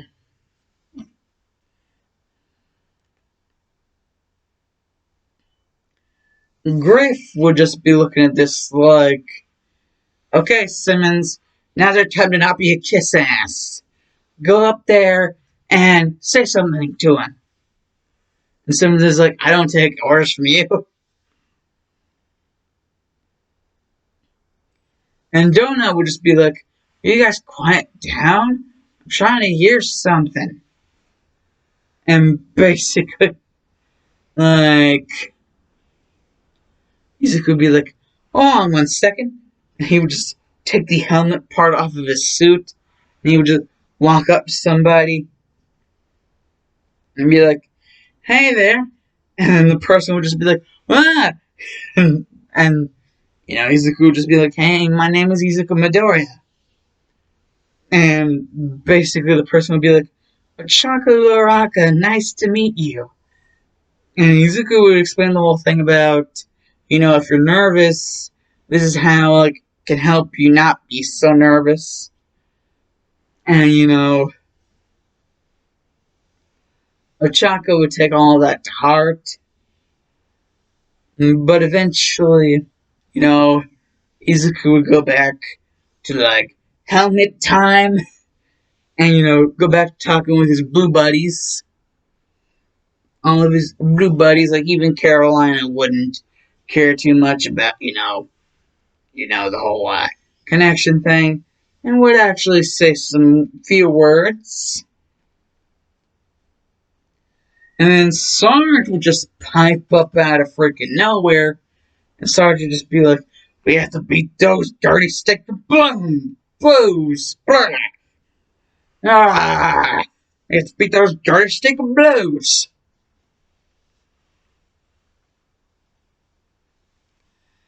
And it would just be hilarious. Lopez would just try to say stuff. He would just be trying to say stuff. But nobody would be able to understand because it's all Spanish. So, they just misinterpret everything that he says. And, Lopez would be like, why do I even try? You can't understand me, so why do I even try?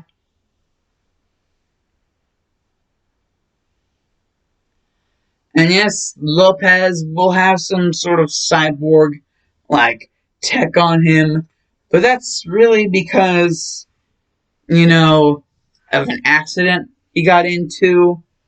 And, well, he decided to turn that little accident into, like, a sort of crutch for support gear. A reason that he could actually wear more support gear than most people. Because, it sort of aligns itself with, his, like, cybernetic enhancements. It sort of aligns itself with it. It's basically like a bait and switch. Without, like, the switch. Or the bait. I don't even know what I'm saying anymore. Basically, Izuku would explain to the blues. Basically, Delta is the logic. His power is basically like a health regen. Omega is the rage. His power is super strength. Sigma is the ambition / creativity. And his thing is like super speed. Beta is the trust. And he has like a barrier power. At least I remember it being a barrier. And Gamma is the deceit. And it's like a camouflage power. And Eta and Iota kind of work together, but kind of are like the happiness and, I believe, fear. Either happiness and fear or happiness and sadness. But I put it as happiness and fear. Happiness and fear. And it's like a temporal distortion field. That whenever they connect, like Massimeno's Psicovenos, like kind of like that Teen Titans stuff. Like once they connect, but instead of going really fast, they create a temporal, temporal distortion shield.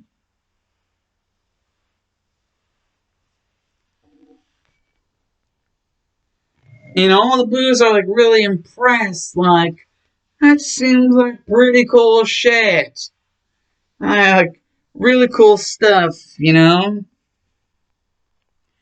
And, basically, they feel like they should tell about their quirks. And I don't have them written up, but I think I could think of some stuff on the fly. Basically, Washington should have, like, his own strength and speed enhancing quirk. It's basically more like a body enhancement. that also kind of gives him more like a rugged skin type thing. Like, it like enhances his strength, speed, and his durability. Basically. Strength, speed, and durability. Tucker freaking just straight up admits out in the middle of the freaking blue he has like an energy sword quirk. Like basically he can summon like energy like shit and like acrylic and turn it into like a sword.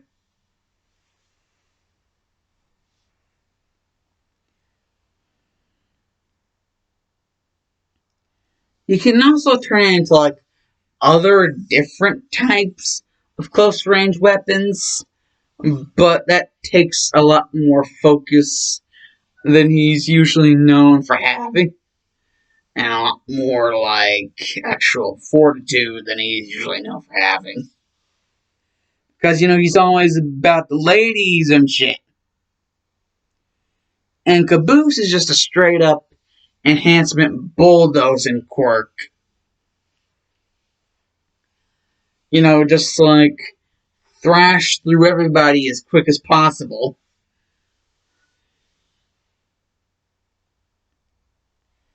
Carolina is basically Washington's quirk, but to where Washington's is like a strength, speed, and durability.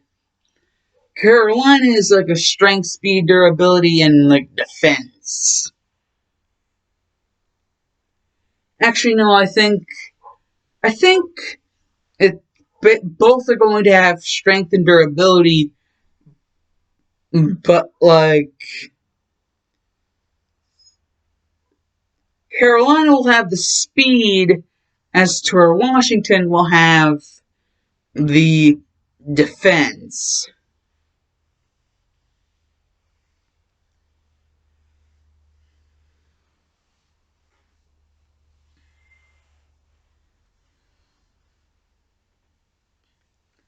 Which you guys might think it'd be weird that, like defense and, durability. Well, the durability is more like an external force thing. Like, the defense alone can't defend against all, like, forces. There's, like, only a certain range in which it can defend against, like, external, like, true external damage. Like, external means. And that's where the durability comes in. Like, it kicks in as soon as, like, the external, like, the kicks out into gear. The external damage.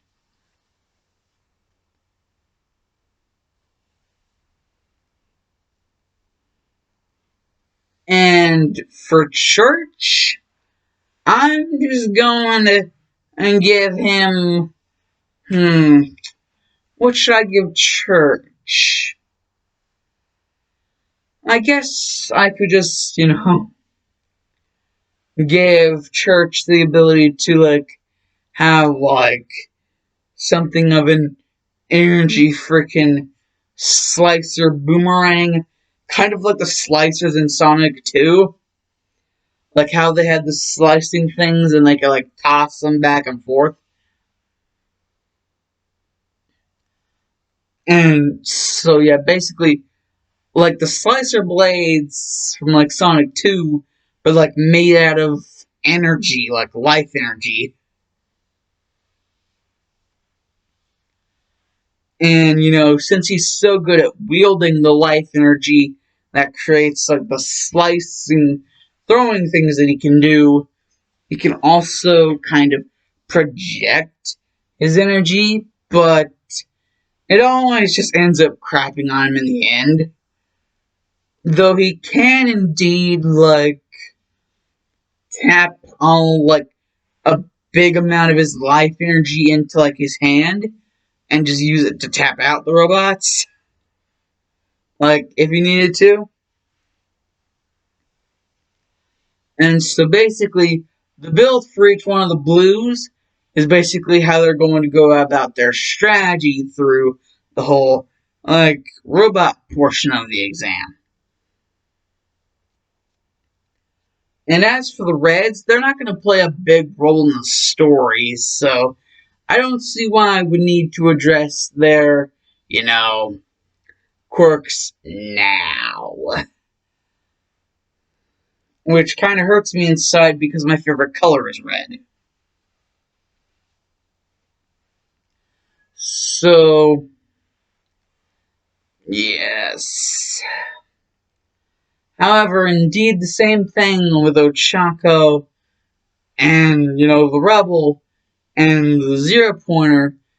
Basically, didn't say Izuku could bring the brute shot, and so he does. It's like basically use the brute shot to blast away all the rubble, and just jump all the way down and do like a 360 flip whenever he finally lands, and then dash over there like boost to wind style, and just get Ochako and get her over to Recovery Girl, and then like whenever the Zero Pointer is going after, and he's just like, "Yeah, come to Papa, Senor Asshole, let her rip." Boom! And there's like just big boot shot right in the Zero Pointer's face. And and also in the midsection, and a third brute shot straight in the robot's robotic D. Like straight for a D launch. And it would just completely obliterate the robot. And Izuku would be going on like, cool guys don't look at explosions. He would just have his helmet, be carrying it along with the brute shot,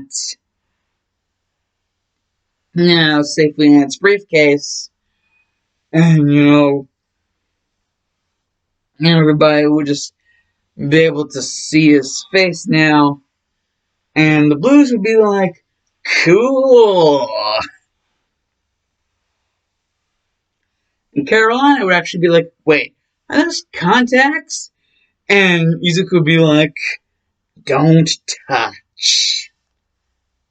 And Carolina's like, those are contacts. And Church would be like, so what? And Tucker's like, dude, why do you need contacts?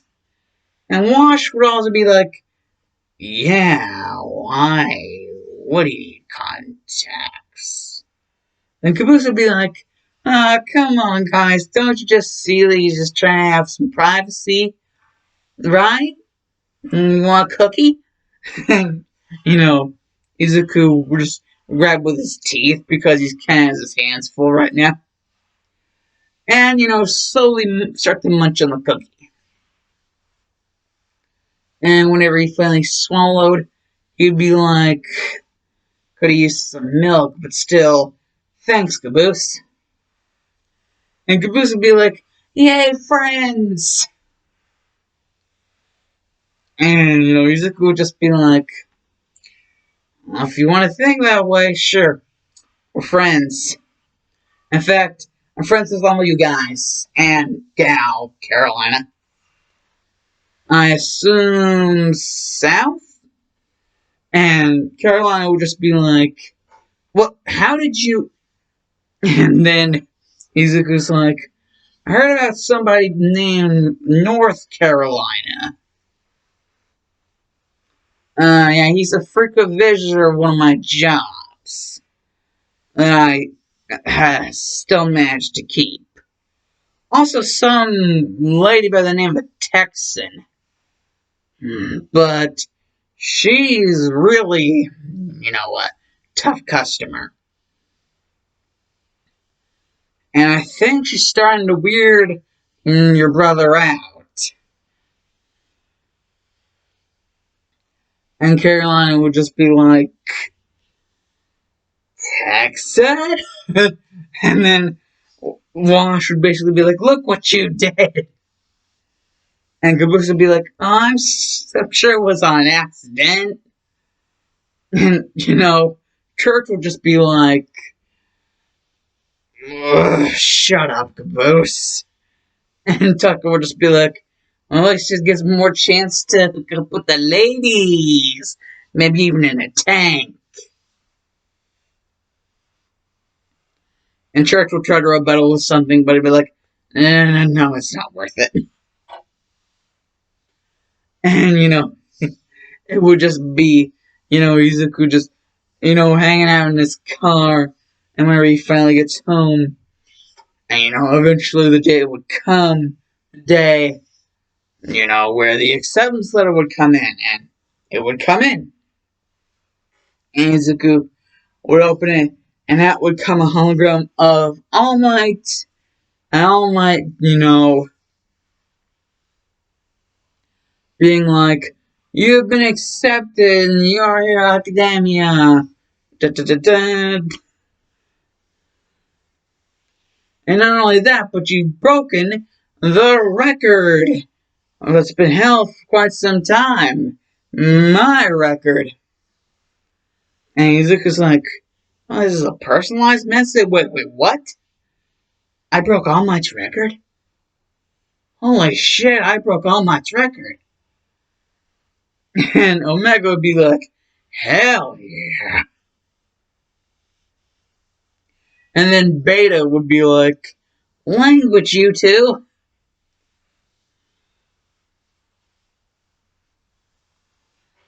And Delta would be like, yes, that would be most logical. And Izuku would be like, oh yeah, sometimes I forget I have you guys for companions just as much as I have you for quirks. So, yeah, I still really have settled on AI for the name of my quirk. Again, and my buddies called the Blues by the guys that call themselves the Reds. They don't really seem to mind. Not even Carolina. However, she did seem to mind whenever I brought up that one person, Texan. Oh boy.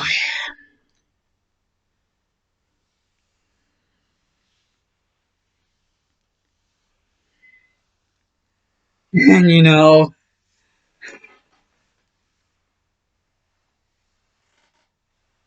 Ada and Iota would just be looking at themselves like, well, what are we supposed to do?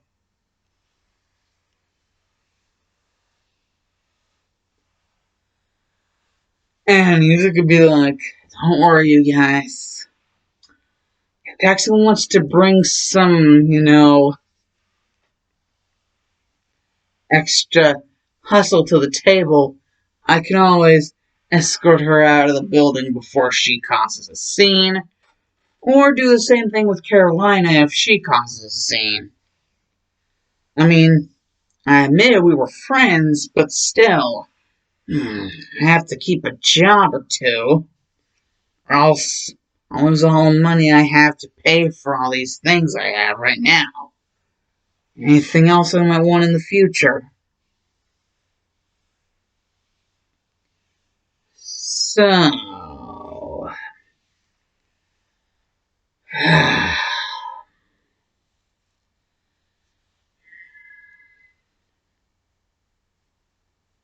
all we can do now is look towards the future. A toast?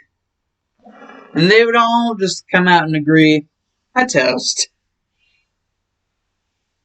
Though, a certain someone would indeed insist on a knock-knock joke, but Izuku himself would automatically shoot it down and be like, no knock-knock jokes.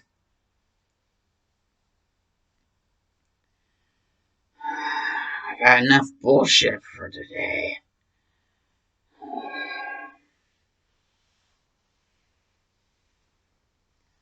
And you it would basically just be like the freaking most adorable thing you ever saw in your life.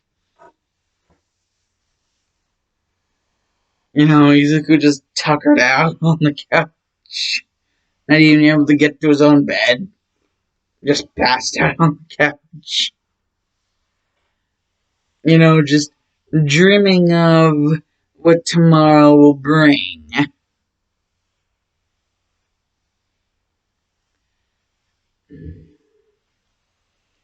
So yeah, 2 hours. That's 2 hours. Yeah, I do indeed believe that's a good, thing to stop at. Anyways, Alan's here, and Dallas is as good as Dark Shadow Mavericks OT out here.